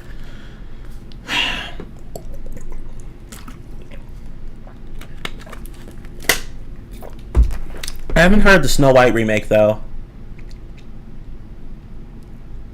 No, that reminds me. So there's this one bit in the remake where Geppetto has all these clocks, and for some reason I can't remember what the actual reason was, but they all go off, and you see like cameos of all these Disney characters like Snow White and Sleeping Beauty, and what else? There are other ones I can't remember. But there were a bunch of Disney characters. So I'm just like, really, Disney? Like, why are there so many cameos here? You don't need to put these here. Like, they thought, we'll put these cameos here. It'll make the movie better. I'm like, no, it won't. It won't. It won't. It won't. I mean, the inclusions of the cameos don't hurt the movie, but honestly, I felt like they were pointless. Like the bird character in the remake, she was also pointless too.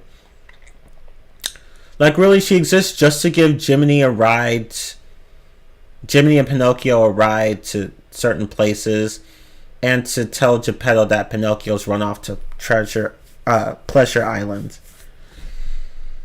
Like, I mean, she kind of just felt there. Like, just her presence felt contrived in a sense. It felt very contrived, especially since in the original story, Geppetto doesn't even go after, he doesn't even go after Pinocchio. He does go after Pinocchio, but he doesn't go to Pleasure Island. He just takes a boat and goes out to sea to look for him. So I don't know, like it was just really contrived that the fucking bird character went and gave Geppetto a poster showing exactly where Pinocchio went, and I'm just like, okay, this is so contrived. Not that contrivances are necessarily bad, but like, you have to write them in a way that doesn't feel forced or really unlikely or just outright stupid. So, yeah. I mean, the bird character had some uses, but like, it was just dumb. The bird character was dumb, not in the sense of stupidity, but in the sense of just like being contrived as hell. So let's just say forced. The bird character was forced. What was her name? Sophia or whatever? I don't remember. Oh, yay! Oh yeah, they made references to Woody, Donald, Roger Rabbit, Sleeping Beauty, Rafiki, and Simba. Yes, now I remember it. And I'm glad Tamman's here. Oh yeah, Sophia the bird. Yes. Thank you. Yeah, the bird character was just forced. She didn't need to be there, honestly. Yeah, they gave Monstro tentacles. Ew. Like, why? And then made Pinocchio Sonic, right? Like, Pinocchio, like, during that chase with Monstro, Pinocchio, like, actually, like, spins his legs rapidly to dash through the water. So basically he pulls off a David Hasselhoff from the SpongeBob movie. He just pulls off a David Hasselhoff and manages to outswim the whale.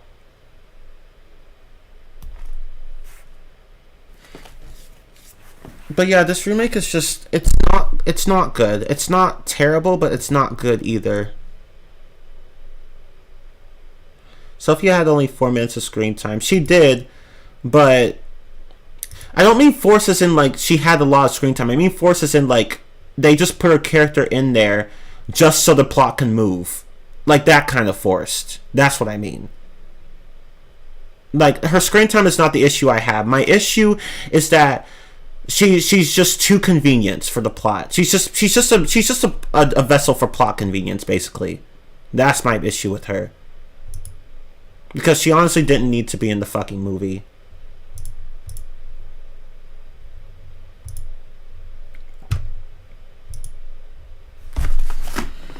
This movie is just very lacking. I don't know. It's like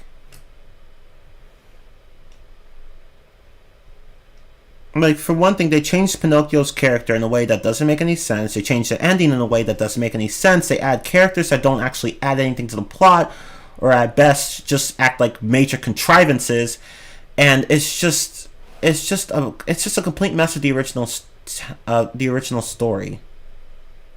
Yeah, exactly. Like, you make new characters just to shove them aside. That girl with the bad foot, Fabina, whatever, who was part of Stromboli's group, she didn't add anything to the plot. She didn't even help Pinocchio escape. Jiminy did. She could have helped Pinocchio escape, and she was going to, but Jiminy went and did it instead. Although, to be fair, like, there was a good reason for it. Stromboli, like, because, like, she had to leave because Stromboli entered the room, and he ended up, like, closing the overhead window. So she couldn't get into the area. But Jiminy could. But that's not an excuse, because they could have easily written that to where she could have still helped him. It's just like, I don't know why she was even there. She was so pointless. And so was her puppet. Hey Maple, what's up? I'm glad you're still here. You and Tim, and I'm glad you guys came, because I'm sure you two have quite a bit to say about this basic ass movie.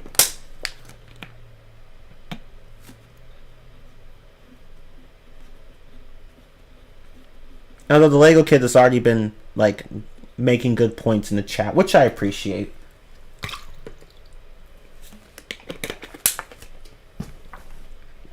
But yeah, this movie, it feels like this movie failed to understand what made Pinocchio's, Pinocchio.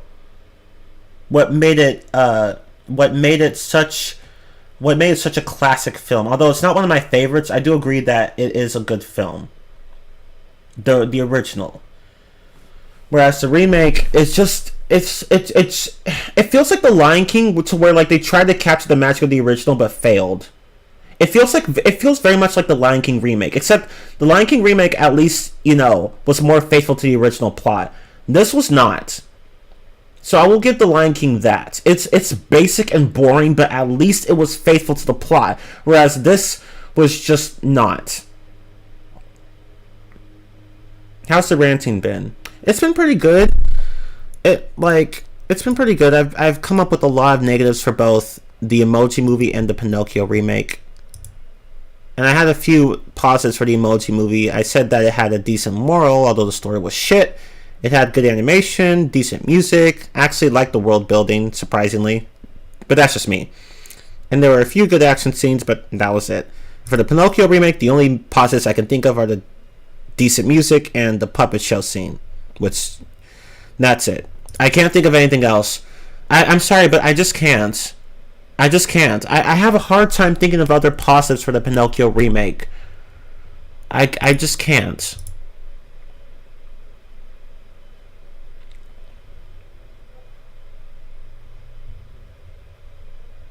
So for the Emoji movie, I'd give it a 1 out of 10 too. And for the, yeah. I don't like the Jungle Book remake. Oh, I forgot about that one. I've never watched it. I don't even remember the original Jungle Book movie all that much. I remember that there was... I think I've watched bits and pieces of the original Jungle Book movie, but I honestly don't remember much of it, other than that Bare Necessities song, which is a classic! But I don't really remember much of the movie. And I know that there's a second one with the human girl.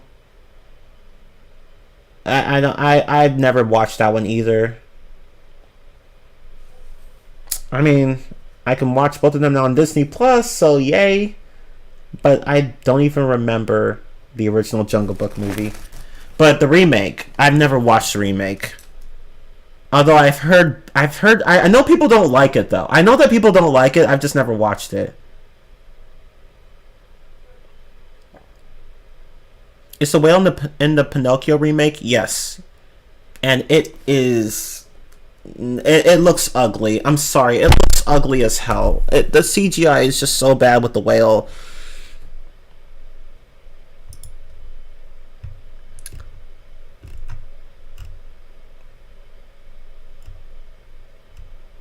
One friend in another server straight up gave Pinocchio LA a 1 star. Oof. As for the Pinocchio remake, talk about a massive level of bleh.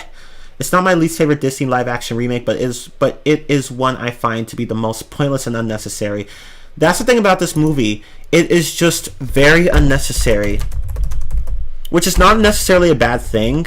I mean, Toy Story 4 wasn't necessary, yet it was a good movie. The weakest one out of all the Toy Stories, but it was still good. But here's the thing, though. The Pinocchio remake is not only unnecessary, but it's also bad.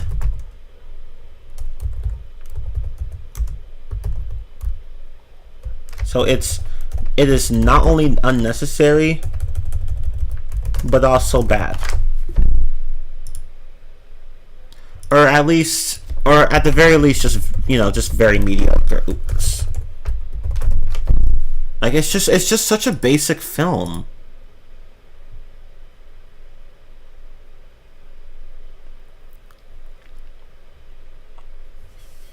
I need to watch the Jungle Book 1 and 2, as well as the remake. I want to watch those. I feel like in the future, I'm going to do a Rantstream on the Lion King movies. Like 1, 1.5, 2, and the remake. Not going to cover the series, though. Or not going to cover any of the series. I don't care about any of the series. But I feel like doing that. As well as the Jungle Book, the 2 movies and the remake of the first movie. Because there are actually quite a number of classic Disney movies I want to watch. But anyway.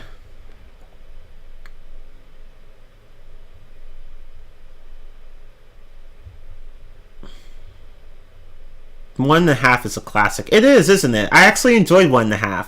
2, I barely even remember. I watched it like only once, and that was it. Like, I remember, like, I guess liking some parts of it, but I barely remember it. All I remember is that Simba had a daughter, and that was it. A daughter named Kiara or whatever, who falls for this brown as fuck lion or some shit, whose name I forgot. I forgot his name. But like, I don't even remember the second movie. I remember watching it. I have watched it. I watched it as a kid, but I honestly do not remember it. Which is weird because I remember like Mulan 2, but not The Lion King 2. Well, I guess because I think is The Lion King 2 older than Mulan 2? Maybe that's why. Because I think I watched The Lion King 2 first before watching Mulan 2.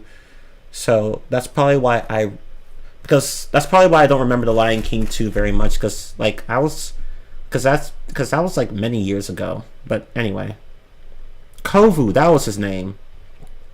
I knew it started with the K. I just couldn't remember what it was.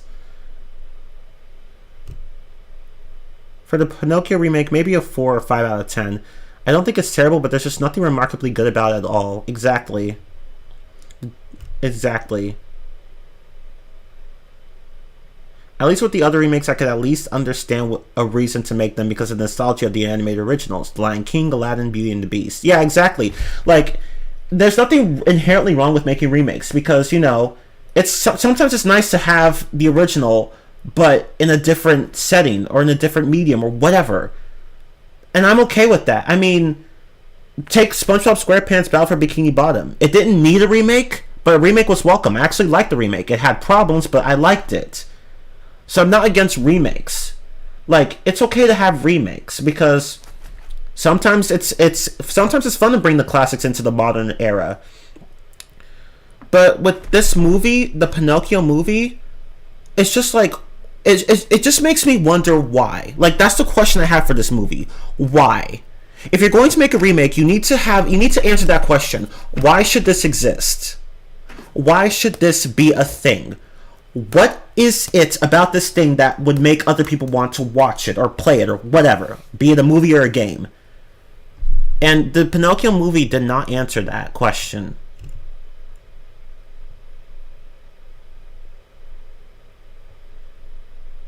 So, I don't know. Honestly, not a lot of people remember Pinocchio. I don't really remember much of it either. Like, I remember reading one of the books, and I remember watching... I'm not even sure I watched the entire movie as a kid. I don't remember watching some of it, though. But I do know the basic story. I mean, who doesn't? But, yeah. It's like... Yeah, I barely remember it. Yeah, that's why I had to rewatch it for this Rantstream. I rewatched the original movie just so I could have a comparison, like a point of comparison, because like I need to have a point of reference. Because, and see, here's the thing, like, even if you push aside the original movie and just judge the remake on its own merits, even if you do that, the film itself isn't even all that good. It's not. Like, it's just not. I don't know. It's just not.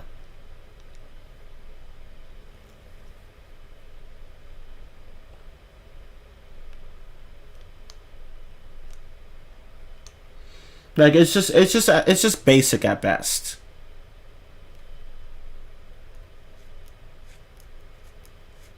Because, see, here's the thing. Even if you push aside the original, in the remake, Pinocchio is technically already kind of a good boy, which defeats the purpose of him, you know. Because, like, the beginning of the film implies that Pinocchio is probably going to make some bad choices along the way. But here, he's pretty much mostly good, but just makes a few missteps. So it's like the movie's like trying to make him out to be a good boy, even though that doesn't make much sense in the narrative, because the whole point is for him to turn into a good boy, not for him to start off as one. So, I don't know. I just don't fucking know. Oh shit, I dropped something.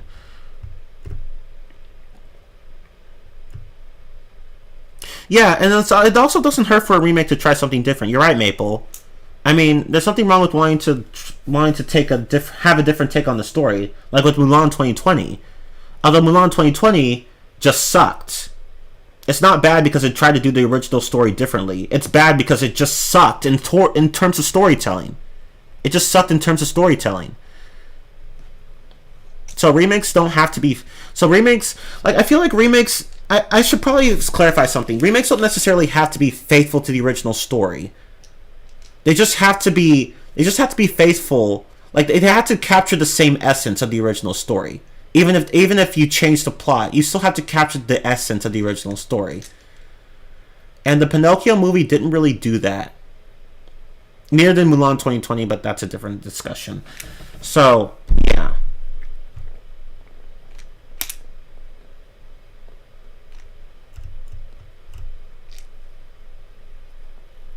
So yeah, I'm sorry, but this movie it's serviceable, but that's really it. It's serviceable. There were some parts I liked, but there were some parts that just made me go, okay, why is this a thing in the movie?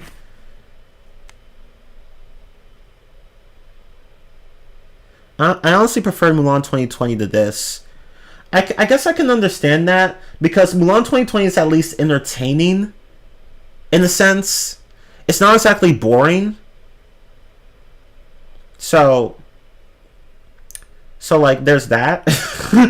And yeah, at least it tried to do something different, so that we can explain, so that, like, it was trying to go for something different, so that we don't have to wonder, oh, why did they change this here and this there?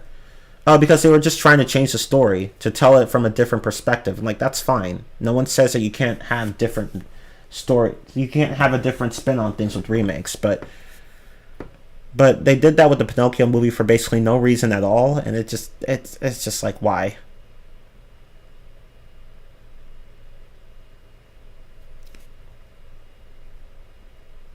Yeah, exactly. At least Mulan tried to do something different and justify its existence, even if it failed miserably, because it did seem to actually have an interesting idea. Change it to where Mulan is like, have Mulan take place in, like, make it live action, have it take place in supposedly China or whatever, and add new characters, new plot lines or whatever. I mean, that was a good idea. It just had very, very bad execution. Whereas the Pinocchio movie is just like, why is this a thing? See, at least Mulan 2020 had a reason to exist. The Pinocchio movie just didn't. I mean, the Mulan 2020 didn't live up to that reason, but at least it tried.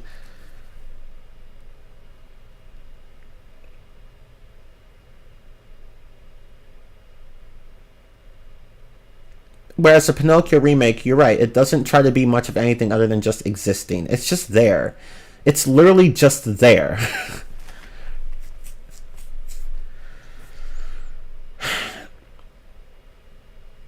It's like, no joke. Watch the original and then watch this. Like, the difference is as clear as night and day. Like, it's just like, why did they change several things here to the point where it's not even the same movie anymore? At least have a reason for it, like Mulan 2020 did. If they wanted to take Pinocchio's story in a different direction, that's fine. And I think that's actually what they were going to do, but they just kind of didn't make up their minds. Because again, it's like in the original story, Pinocchio goes from wooden boy to real boy as a reward for, acting unselfish, truthful, and brave. Whereas in the remake, you don't even know whether or not he turns into a real boy. And the remake seems to be saying, oh, he's just fine the way he is. He doesn't need to be a real boy. He's fine as he doesn't need to change himself for others. He's fine as a wooden puppet. And I'm like, okay, that's fine. But your film was not set up with that message in mind. So pick one. Do you want us to, like, pick a fucking theme and stick to it? Like, your theme songs are all over the place. God, it's so irritating. Yeah, that's right. In the original book, Pinocchio did something very, very messed up. And was basically a spoiled brat. I don't know. It's just irritating. Sorry, but I'm not going to return to Just Dance 2015. I've already played that game enough times.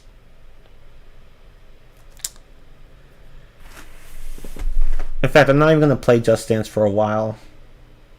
Maybe during the holidays, but not now. But anyway.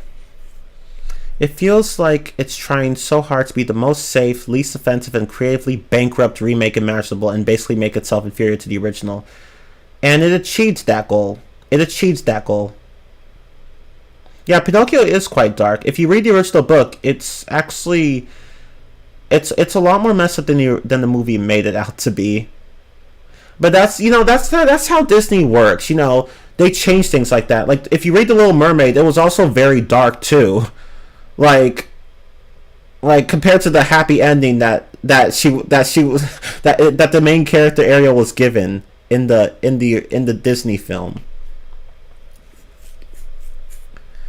So yeah, so it doesn't surprise me that Pinocchio was originally darker as well, and Disney was like, let's make that a bit more family friendly. Oh, and another thing that I want to point out is, I already said this earlier, but let me type it up now.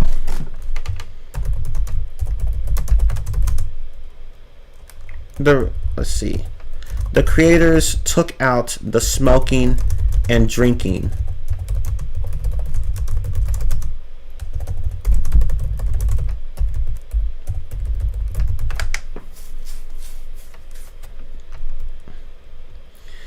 They took out the smoking and drinking from the original film, which kind of hurt. Oops.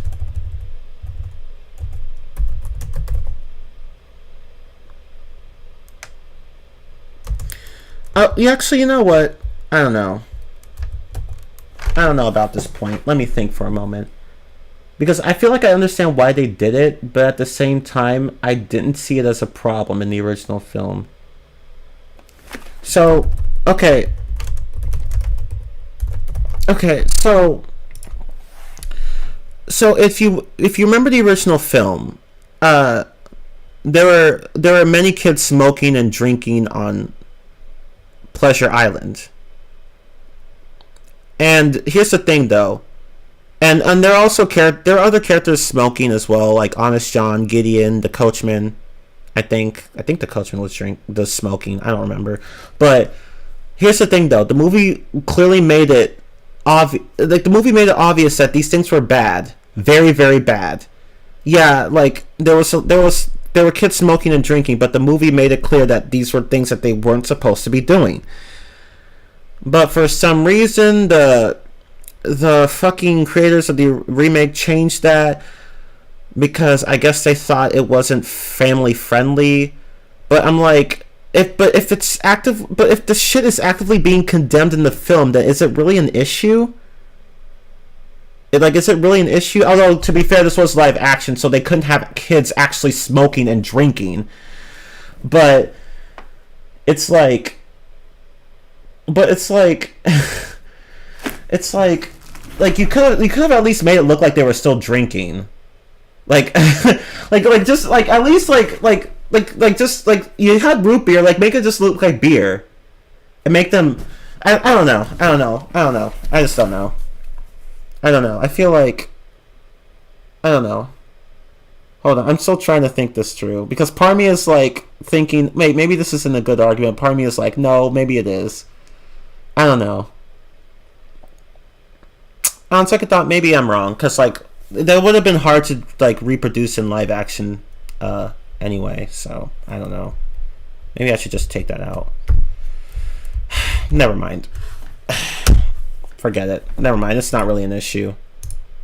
But still, I think my point still stands in a sense, because it's they're drinking root beer, so how is that a bad thing? If they're drinking root beer, what's the problem? Because drinking root beer is not bad in itself. It's not. So I don't know. I guess that's just what the problem I have. It's they don't want to put in actual alcohol, but at the same time, they want to replicate that with root beer, and it's so root beer is suddenly bad for kids to drink. Basically, I don't know. I think they just fucked that part up with the film. I don't know.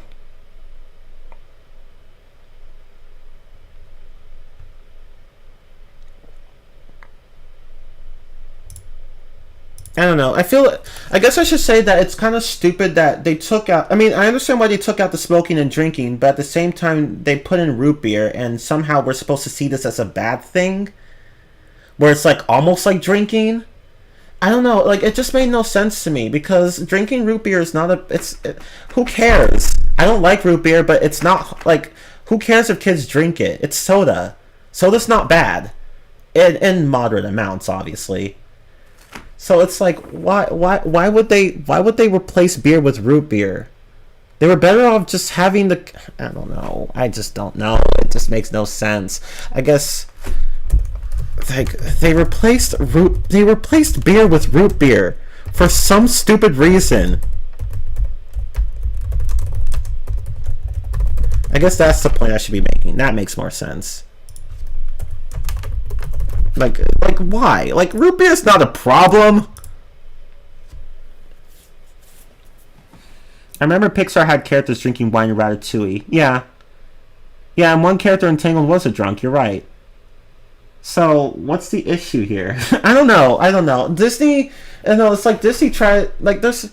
Like in this case, the way they censored things was just really weird. Yeah, didn't Captain Hook and his band of pirates, didn't they drink as well? They removed it because it was banned from the Walt Disney Company. I guess because standards changed. Now standards have changed nowadays, sort of, because some movies still do have that stuff. So I don't know. It's stupid.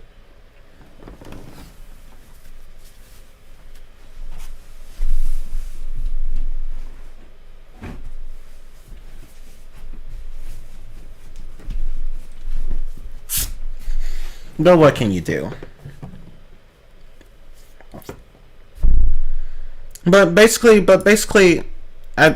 point in this way still stands.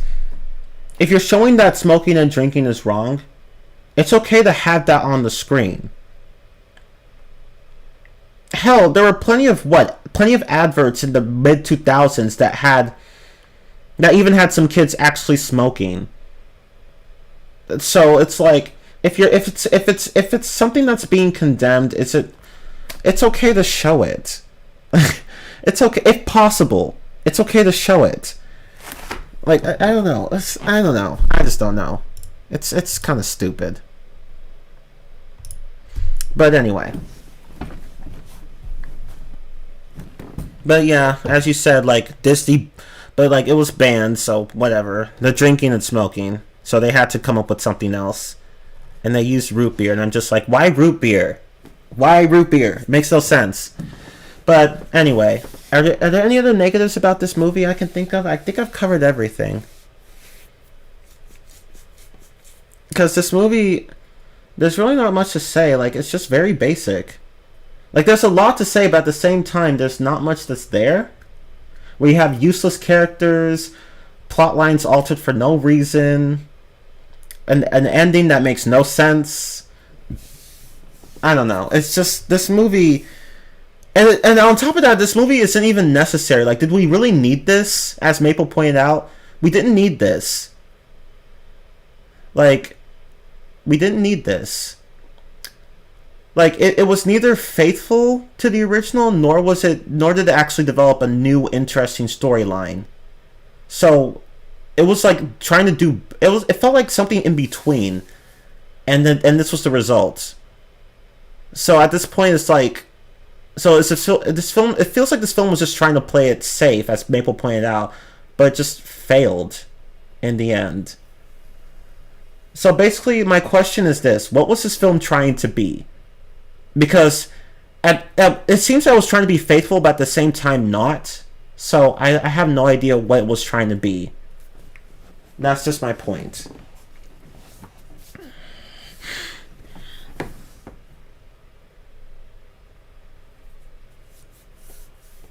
But yeah, I think I've covered just about everything. I don't know, I can't think of anything else regarding this movie. Like, we've established that the plot is messy. The characters, the extra characters are stupid or unnecessary. The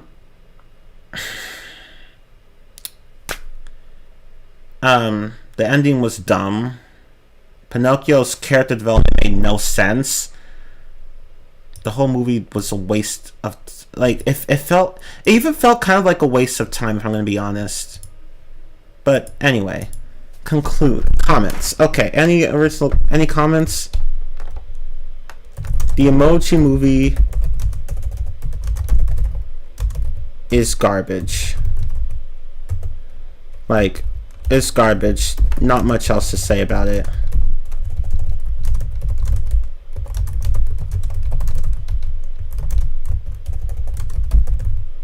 The Pinocchio movie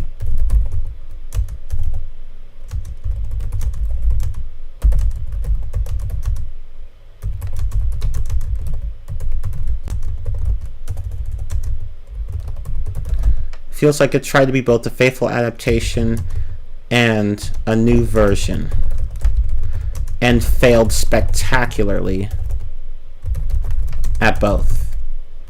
So, what does the Emoji Movie get?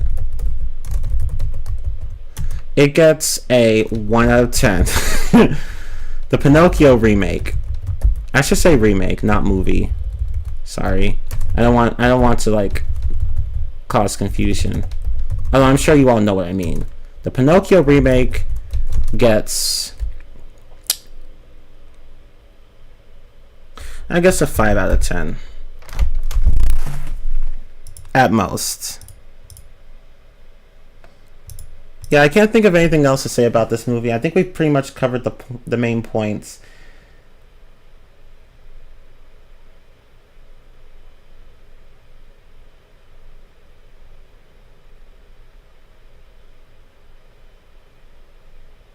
You know, actually, I realized now that I kind of contradicted myself at one point, because I pointed out that there were ads in the mid-2000s where there were actual kids smoking and drinking. So technically, Disney could have still done that in this film. Now, the drinking part they couldn't do, but, like, I feel like with the smoking part, they kind of could have done that. So it's like, but they just didn't because it was banned. And maybe they were going to, but maybe some of them creators were going to, but then someone else was like, no, just no, don't do it. So, whatever, I guess. But just whatever. But whatever. Like, in any case, the whole Pleasure Island thing was just worse in the remake because, again, Pinocchio wasn't even doing anything wrong for the most part. So, whereas in the original, he was actually doing bad stuff with the kids. So his transformation into a donkey made sense. Made a lot more sense. Whereas in the remake, there really wasn't much of a reason for him to transform. He really didn't deserve that transformation for the most part. So, I don't know. The Emoji Movie, 1 out of 10. Pinocchio, 4 out of 10. Let me give this one a 4.5. I feel like it deserves a 4.5.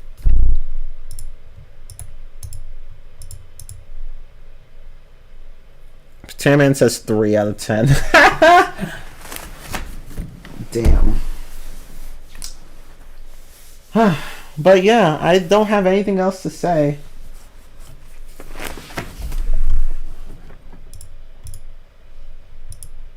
So, the end. I actually do plan to cover the Planes film. You guys already, I'm sure you guys, some of you guys already know this because I've, posted announcements on YouTube and Discord. But, like, I plan to cover the Planes films. Planes, a fucking side film series of the Cars series from Pixar. I plan to cover both of those films, as well as Ralph Breaks the Internet and Wreck-It Ralph. So I'm going to cover all 4 of those on Tuesday. I'm going to cover all 4 of those in one sitting. And I'm actually probably going to watch the first Planes film after this Rantstream. And maybe the second one as well. But anyway.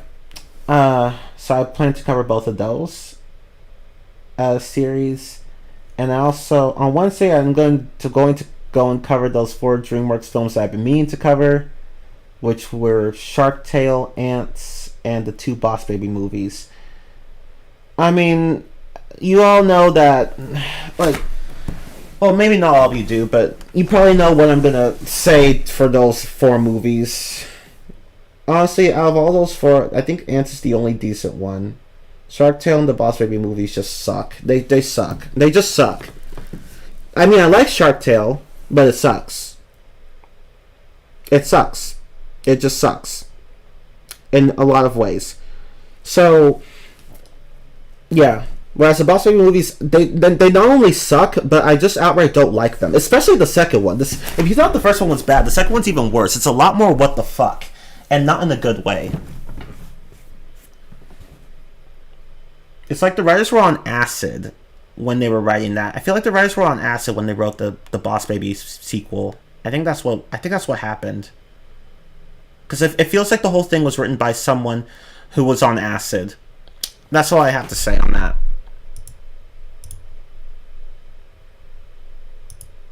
Oh, the Sonic movies. Okay, right. I want to do those as well.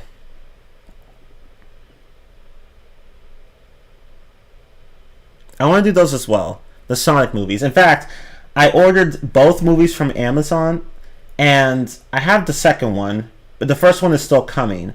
But I have the second one. I got it for 4K and Blu-ray and the digital code. Actually, no. No, see, the thing is about on Amazon, like, I got the 4K version with the digital code. There's no Blu-ray disc. It's just 4K. Normally you have 4K and Blu-ray, but for the one I got, it was just 4K. And it's also one with just Blu-ray.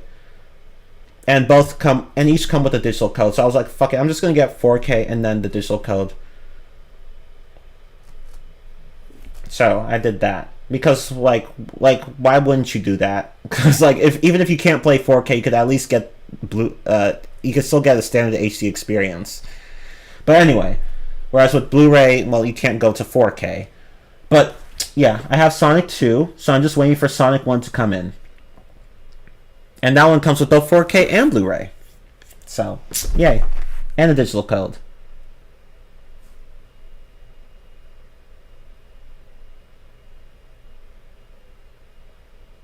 The Boss Baby is a movie. Exactly, that's all it is. It's just a movie. That's how I felt when watching the film. It's just a movie. But The Boss Baby is basically Codename Kids Next Door, but shit. That's exactly what I thought when I watched the movies. That's exactly what I thought. And I'm sure other people have the same sentiment. But that's basically what they are. What the Boss Baby movies are. Codename Kids Next Door, but shit. That's all I can say. But yeah, I will cover the Sonic 2 movies. 1 and 2. Just 1 and 2. Because there's a lot to say for each one. And I know Tamman's going to want to join, so really, I think we can just get away with just 2. So I'm just waiting for the first one to come in. Yeah, Sonic 1 and 2 are pretty damn enjoyable movies. Not without flaws, but still damn enjoyable. And I've seen both in theaters. So yay! And I think Sonic 2 was the only movie I saw by myself in theaters. Like, up until that point, I had never gone to the theaters with anyone by myself. Like, I would always go with other people. But like that one time I was like, fuck it, and I just went to see it by myself. Ooh, maybe ask Blue Typhoon as well. Good idea. Maybe Blue Wolf too. He'll probably want to get in on this. Planes is a movie. Exactly. See, I'm probably going to get bored while talking about the Planes movies because the thing is that they just don't seem interesting to me. I've never watched them, but I don't care about them. The only reason I'm even covering them is because I covered the Cars movies, so I was like, I'll cover Planes as well, because why not? But like, I remember when they came out, and I just did not give a shit about them. You know, like when you see trailers for a movie or a game or whatever, and you just don't give a shit, and usually there's a reason for it. It felt like that for me with the Planes movies. I'm probably gonna get bored watching them, but who knows? I'm not gonna judge them just yet, but they have not given me a good impression. Like, I think Wreck-It Ralph is probably the only movie I'm going to have very positive things to say. The sequel, Ralph Breaks the Internet, as well as the Plane movies, I'm probably going to be more negative about those.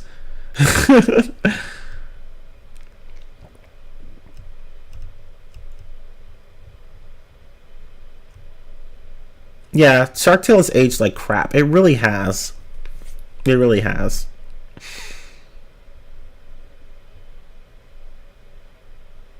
That's honestly why I just say pass on it. I don't think there's anything interesting to say about those movies. Yeah, but it's okay. I don't mind covering them. I might as well, because I am a little bit curious. I am a little bit curious.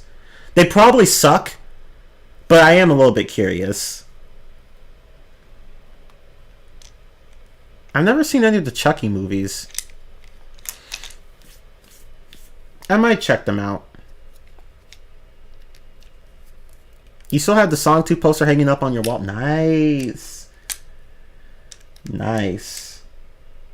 No joke. Like, two of my cousins have like Sonic plushies from the movie. From the first and second movies. Like, one of them has a Knuckles plush doll and another has a Sonic plush doll. And I'm just like, y'all are obsessed with these Sonic movies.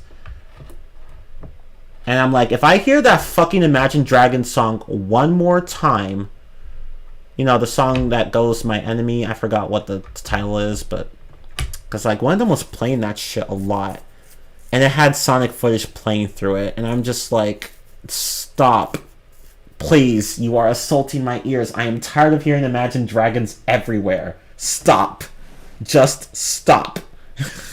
But anyway, I digress. I feel like you will either really like or really hate Ralph Breaks the Internet.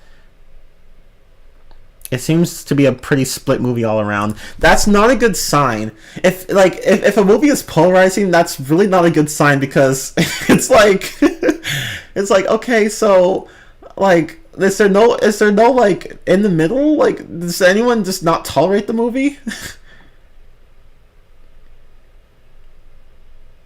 I've heard people say it's better than the original, while others claim that it's a Disney version of the Emoji movie. Which is funny, because some people say the Emoji movie is basically Wreck-It Ralph, but shit. As I pointed out earlier in the stream. So it's like, oh, okay. You'll find out. You'll find out during the stream. Wow. I saw kids throw around Tails plushies in my theater. Of course they did. Of course they did. But yeah, I do want to cover... Next time I will cover the Planes and Wreck-It Ralph movies.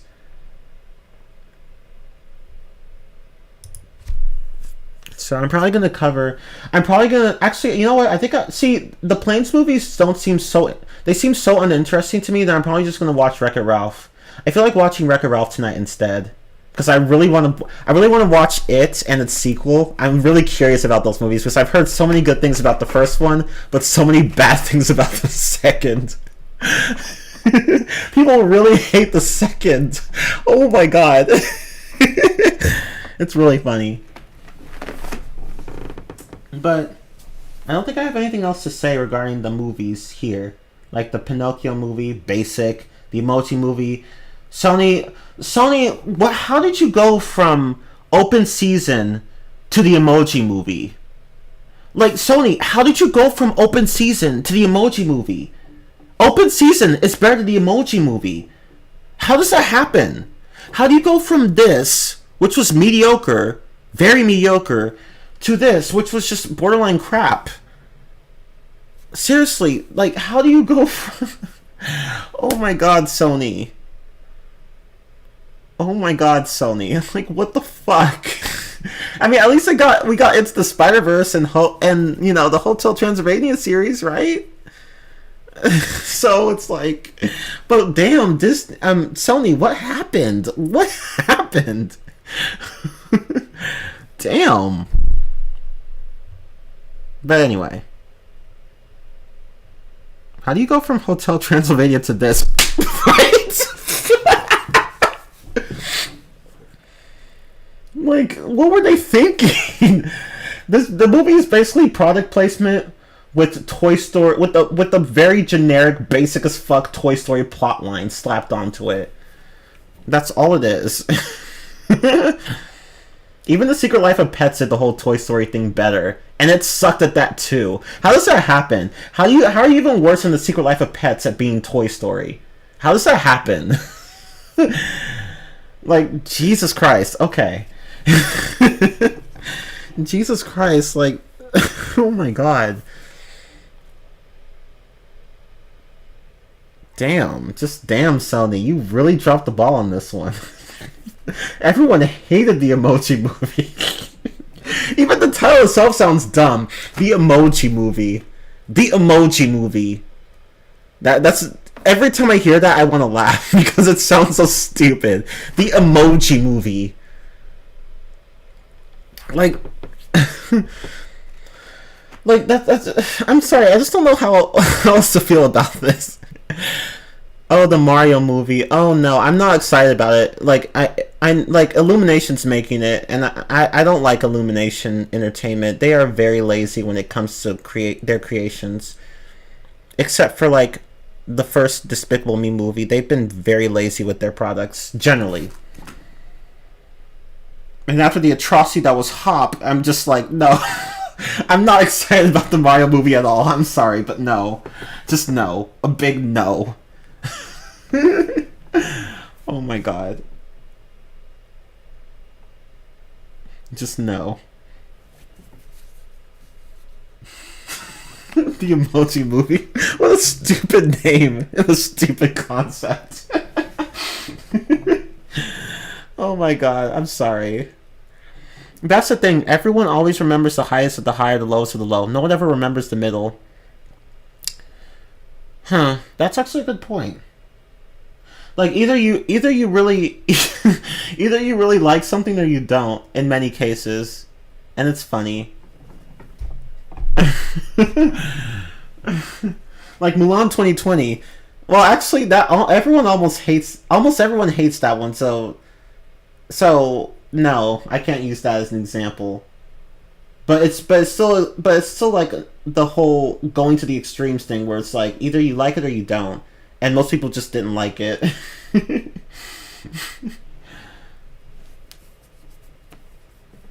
There's another Disney remake film coming, Peter Pan and Wendy. Oh, can we stop with the remakes? Can we stop with the remakes?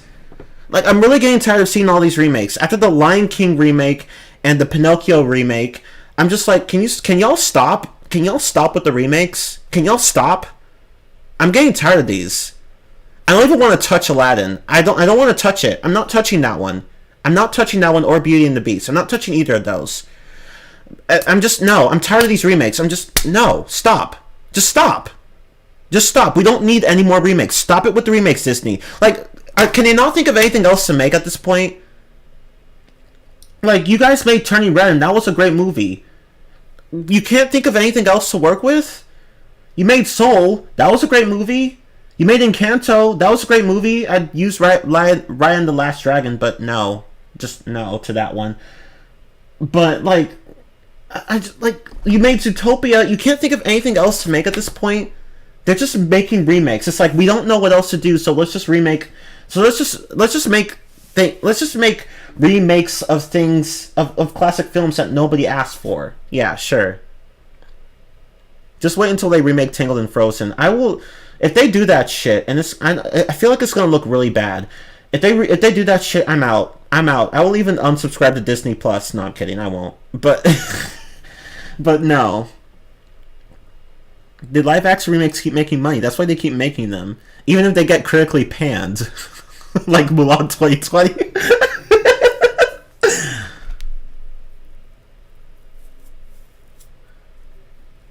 Little Mermaid, that one. Yeah, I'm not looking forward to that one. I'm just not looking forward to that one. I'm sorry, but I'm just not. Please, Disney, stop. Come up with something else, please. But no, Disney, they care only about money, even more than other companies do. Like being money hungry isn't a new thing when it comes to corporations, but holy shit, Disney is just the worst among all of them, if not, or at least one of the worst. And they really, really want money. And I'm just like, guys, you have enough. You don't need any more. Just calm down. Calm down, please. The Lion King 2019 got panned, but made over $1.6 billion. Right? I feel like it's actually a clever marketing. It's actually a clever business tactic if you think about it, because it's like you get to profit off nostalgia, but at the same time not put any effort into your work. So it's a win-win, right?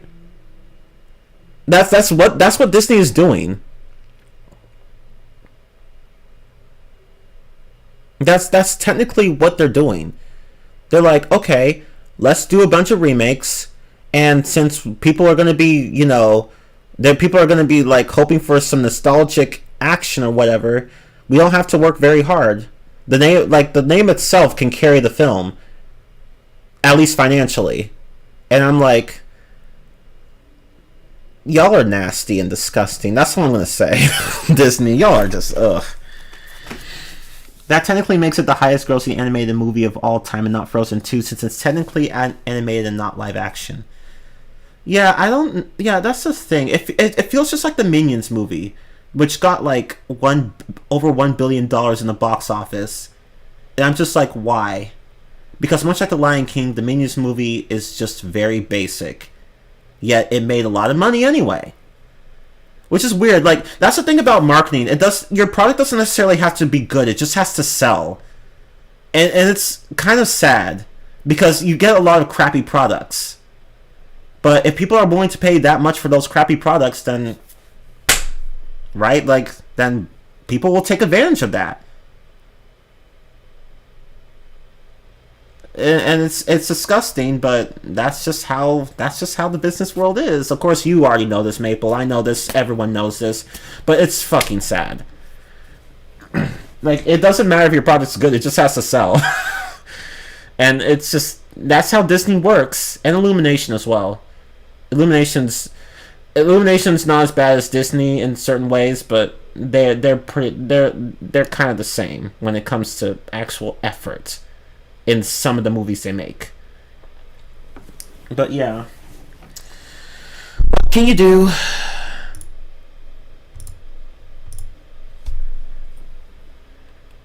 Prequel to remake Lion King. Oh god, no, please, no, Disney, stop,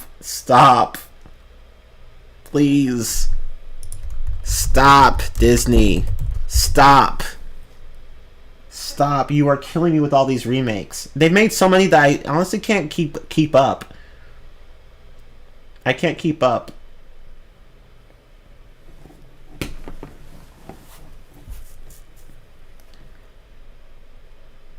But that's okay. So you got remakes. There's just one remake I want to watch. The Cinderella remake, not the one with James Corden in it. No, fuck that one.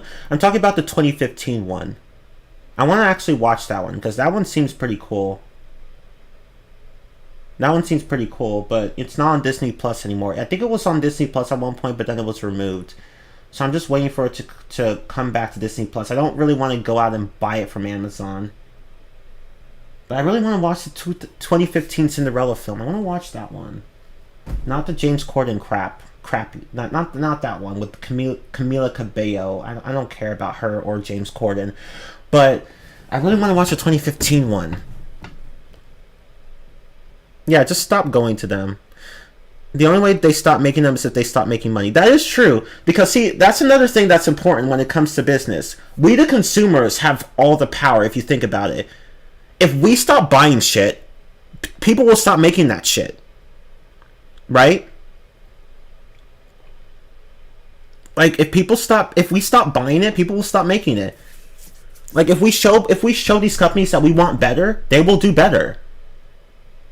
They will. So all we have to do is just stop supporting them. But honestly, that's going to be very hard to do. That's just going to be very hard to do. Because, there are plenty of people who will like this shit anyway, or at least tolerate it, so it's like, what can you do? Cinderella isn't the greatest, but it's certainly one of the better remakes. My favorite one overall is Pete's Dragon. Oh, and I gotta check out Pete's Dragon. I don't think I've ever watched it. Either the remake or the original. Oh yeah, there was a Maleficent film. I don't care about that one. They made a Lady and the Tramp remake. The Winnie the Pooh remake, I watched that one in theaters once. It was boring. I'm sorry, it was boring. Like, it was kind of boring. It didn't feel like a Winnie the Pooh film. It felt like a generic CGI film with Winnie the Pooh slapped onto it. Like, I was kind of bored when watching that. Sorry, not sorry. But I haven't watched the Lady and the Tramp one. Like, I think the only ones I've watched are Pinocchio, Mulan, shoot. What else? Winnie the Pooh.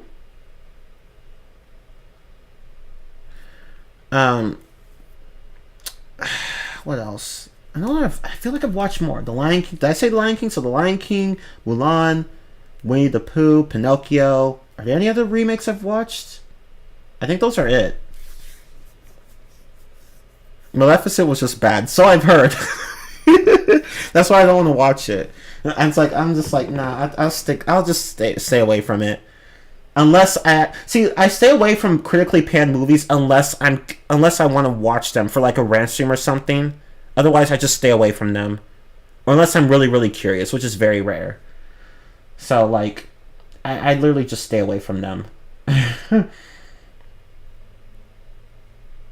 Oh yeah, Dumbo had a remake. I don't care for it. I remember the original film, I think. I don't even remember it all that well, but I do remember watching it. But I've never watched the remake. Yeah, the Christopher Robin film was okay. It just like they did make some weird decisions in that movie, and I was like, I kind of don't like this one. Are those? Here, let me look up list of Disney live action remakes, or just remakes in general, because not all of these are going to be like CGI. Not all these are going to be like live action, you know, because the Lion King remake wasn't live action. But anyway, because I feel like I might have watched a bit more. There's Christopher Robin, The Lion King, Mulan, Pinocchio. No, those are the only ones I've watched. Never mind. And yeah, they have more. Peter Pan and Wendy, The Little Mermaid. Those are coming up. Snow White, Mufasa the Lion King. Disney, y'all are really desperate now. Y'all reaching.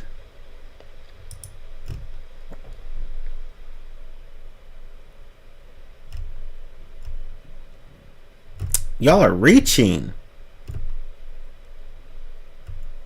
Oh yeah, there's Cruella, which I've never watched, nor do I care to. Beauty and the Beast. I'm curious about that one, honestly, because I know that people don't like it, but I'm curious about it.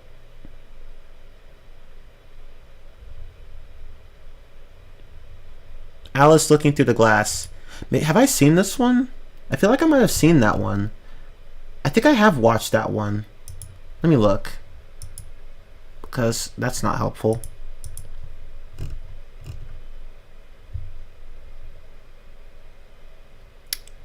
And maybe it was a different Alice in Wonderland movie. I remember watching a live action one, but I can't remember which one it was. Was it the same one? I literally cannot remember.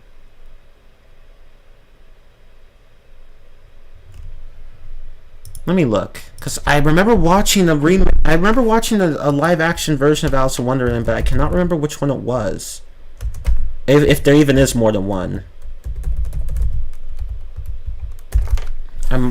Let me look. I don't think I've watched this one. It's probably not this one. It must have been a different one.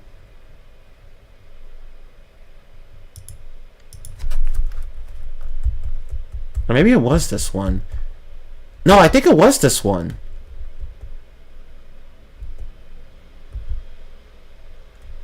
Damn, I don't even remember. I can't remember.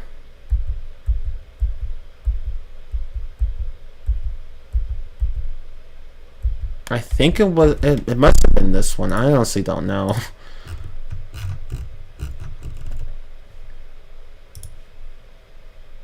Oh no, it was probably just Alice in Wonderland. I think it was just Alice in Wonderland. Yeah, never mind. I think it was. I'm pretty sure it was just Alice in Wonderland.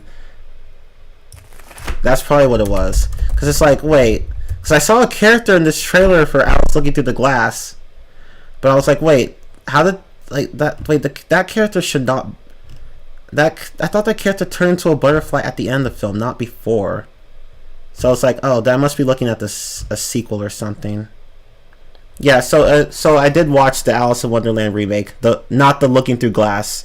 Sorry, I didn't know there was more than one Alice in Wonderland film. So yeah, I watched the original one, but not the Looking Through the Glass one.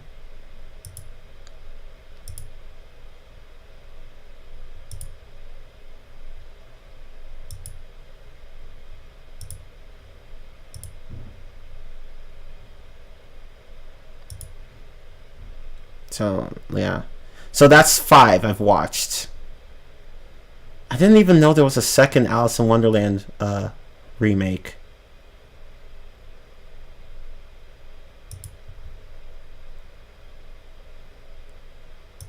Yeah, so it was the first one. Okay. Sorry, so I've seen the first Alice in Wonderland remake, but not the second. The Looking Through the Glass one. Okay, sorry, I was confused. I was like, wait, what's going on? But yeah, so that's 5 remakes. I've seen the Alice in Wonderland one, the first one, Pinocchio remake, Lion King, Mulan, and... Shit, what was the 5th one? Damn.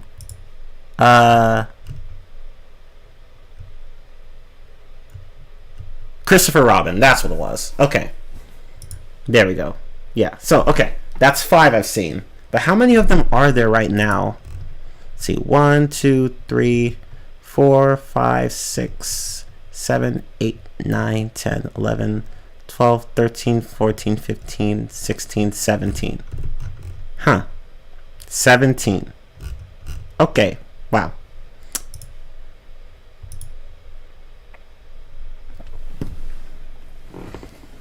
Tim Burton should never be allowed to do remakes again.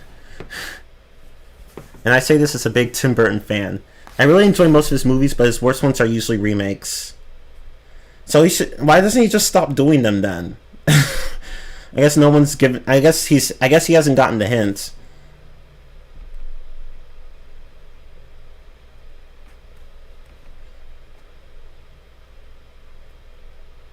They did a Chip and Dale movie. Yeah, I think I saw that listed here. Or was it something else?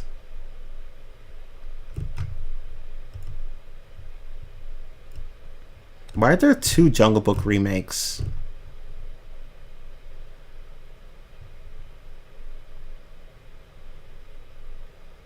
Well, whatever. Let's see.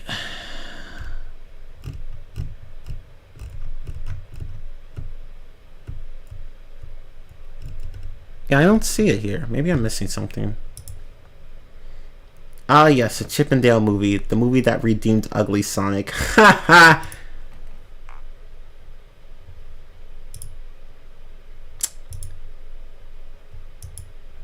But yeah, for those of you who are watching the recording, well, I mean, I pretty much already stopped talking about the Emoji movie and the Pinocchio movie.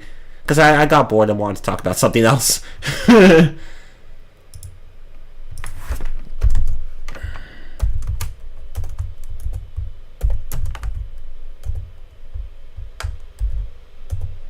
I'm trying to figure out what to...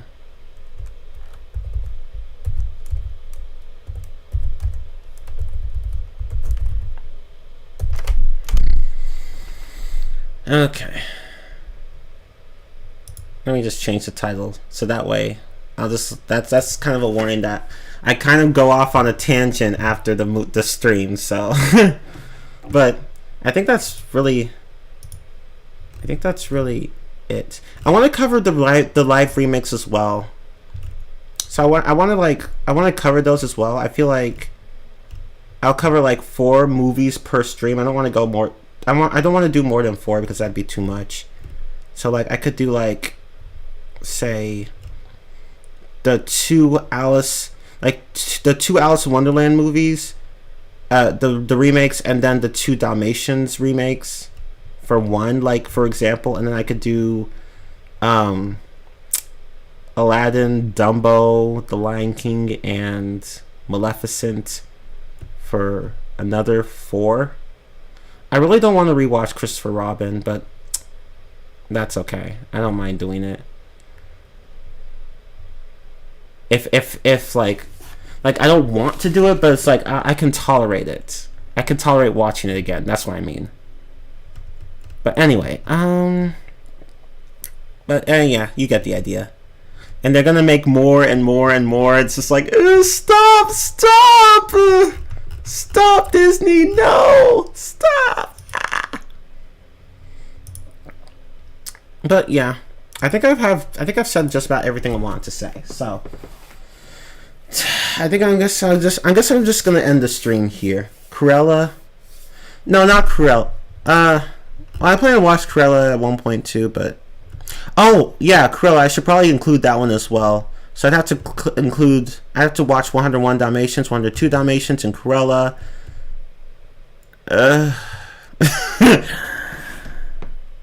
And then I guess I can just tack on.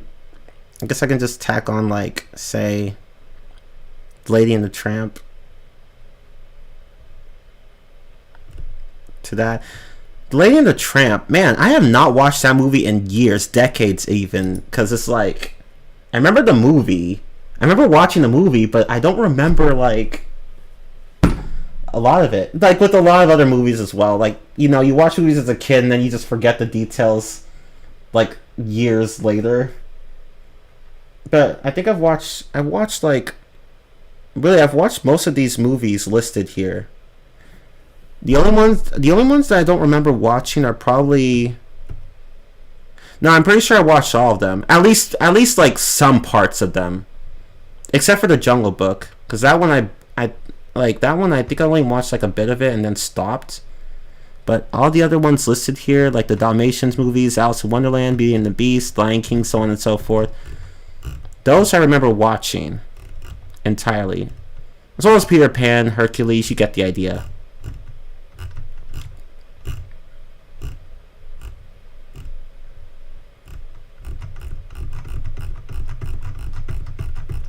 I think it's just the Jungle Book that I probably remembered the least. But anyway, put all that on the list, right? Just put all of it on the list. Just put everything on the list. So I feel like what I'm gonna do is like, but I'm not gonna like, you know, cover these in the near future because I want to watch the remakes. I'd have to watch the originals before watching the remakes so that I could like judge them properly. So I'm probably going to do that like in the distant future. These in the distant future. So for now, I'm probably going to focus on the Sonic movies, the Wreck-It Ralph and Plane movies, and the 4 DreamWorks movies I mentioned. Shark Tale, the Boss Baby movies, and Ants. DreamWorks' very first film. Which has quite a bit of cussing in it, surprisingly. Actually, I shouldn't be surprised because it was late 90s, so... But anyway. But yeah, that's really it for this stream. So, I guess I'll be going now. But it was nice to talk to everyone here. It was nice. So yeah, anyway, if nobody else has anything more to say about the Emoji movie or the Pinocchio remake, and I use the term remake very loosely, I guess I'll just go ahead and leave.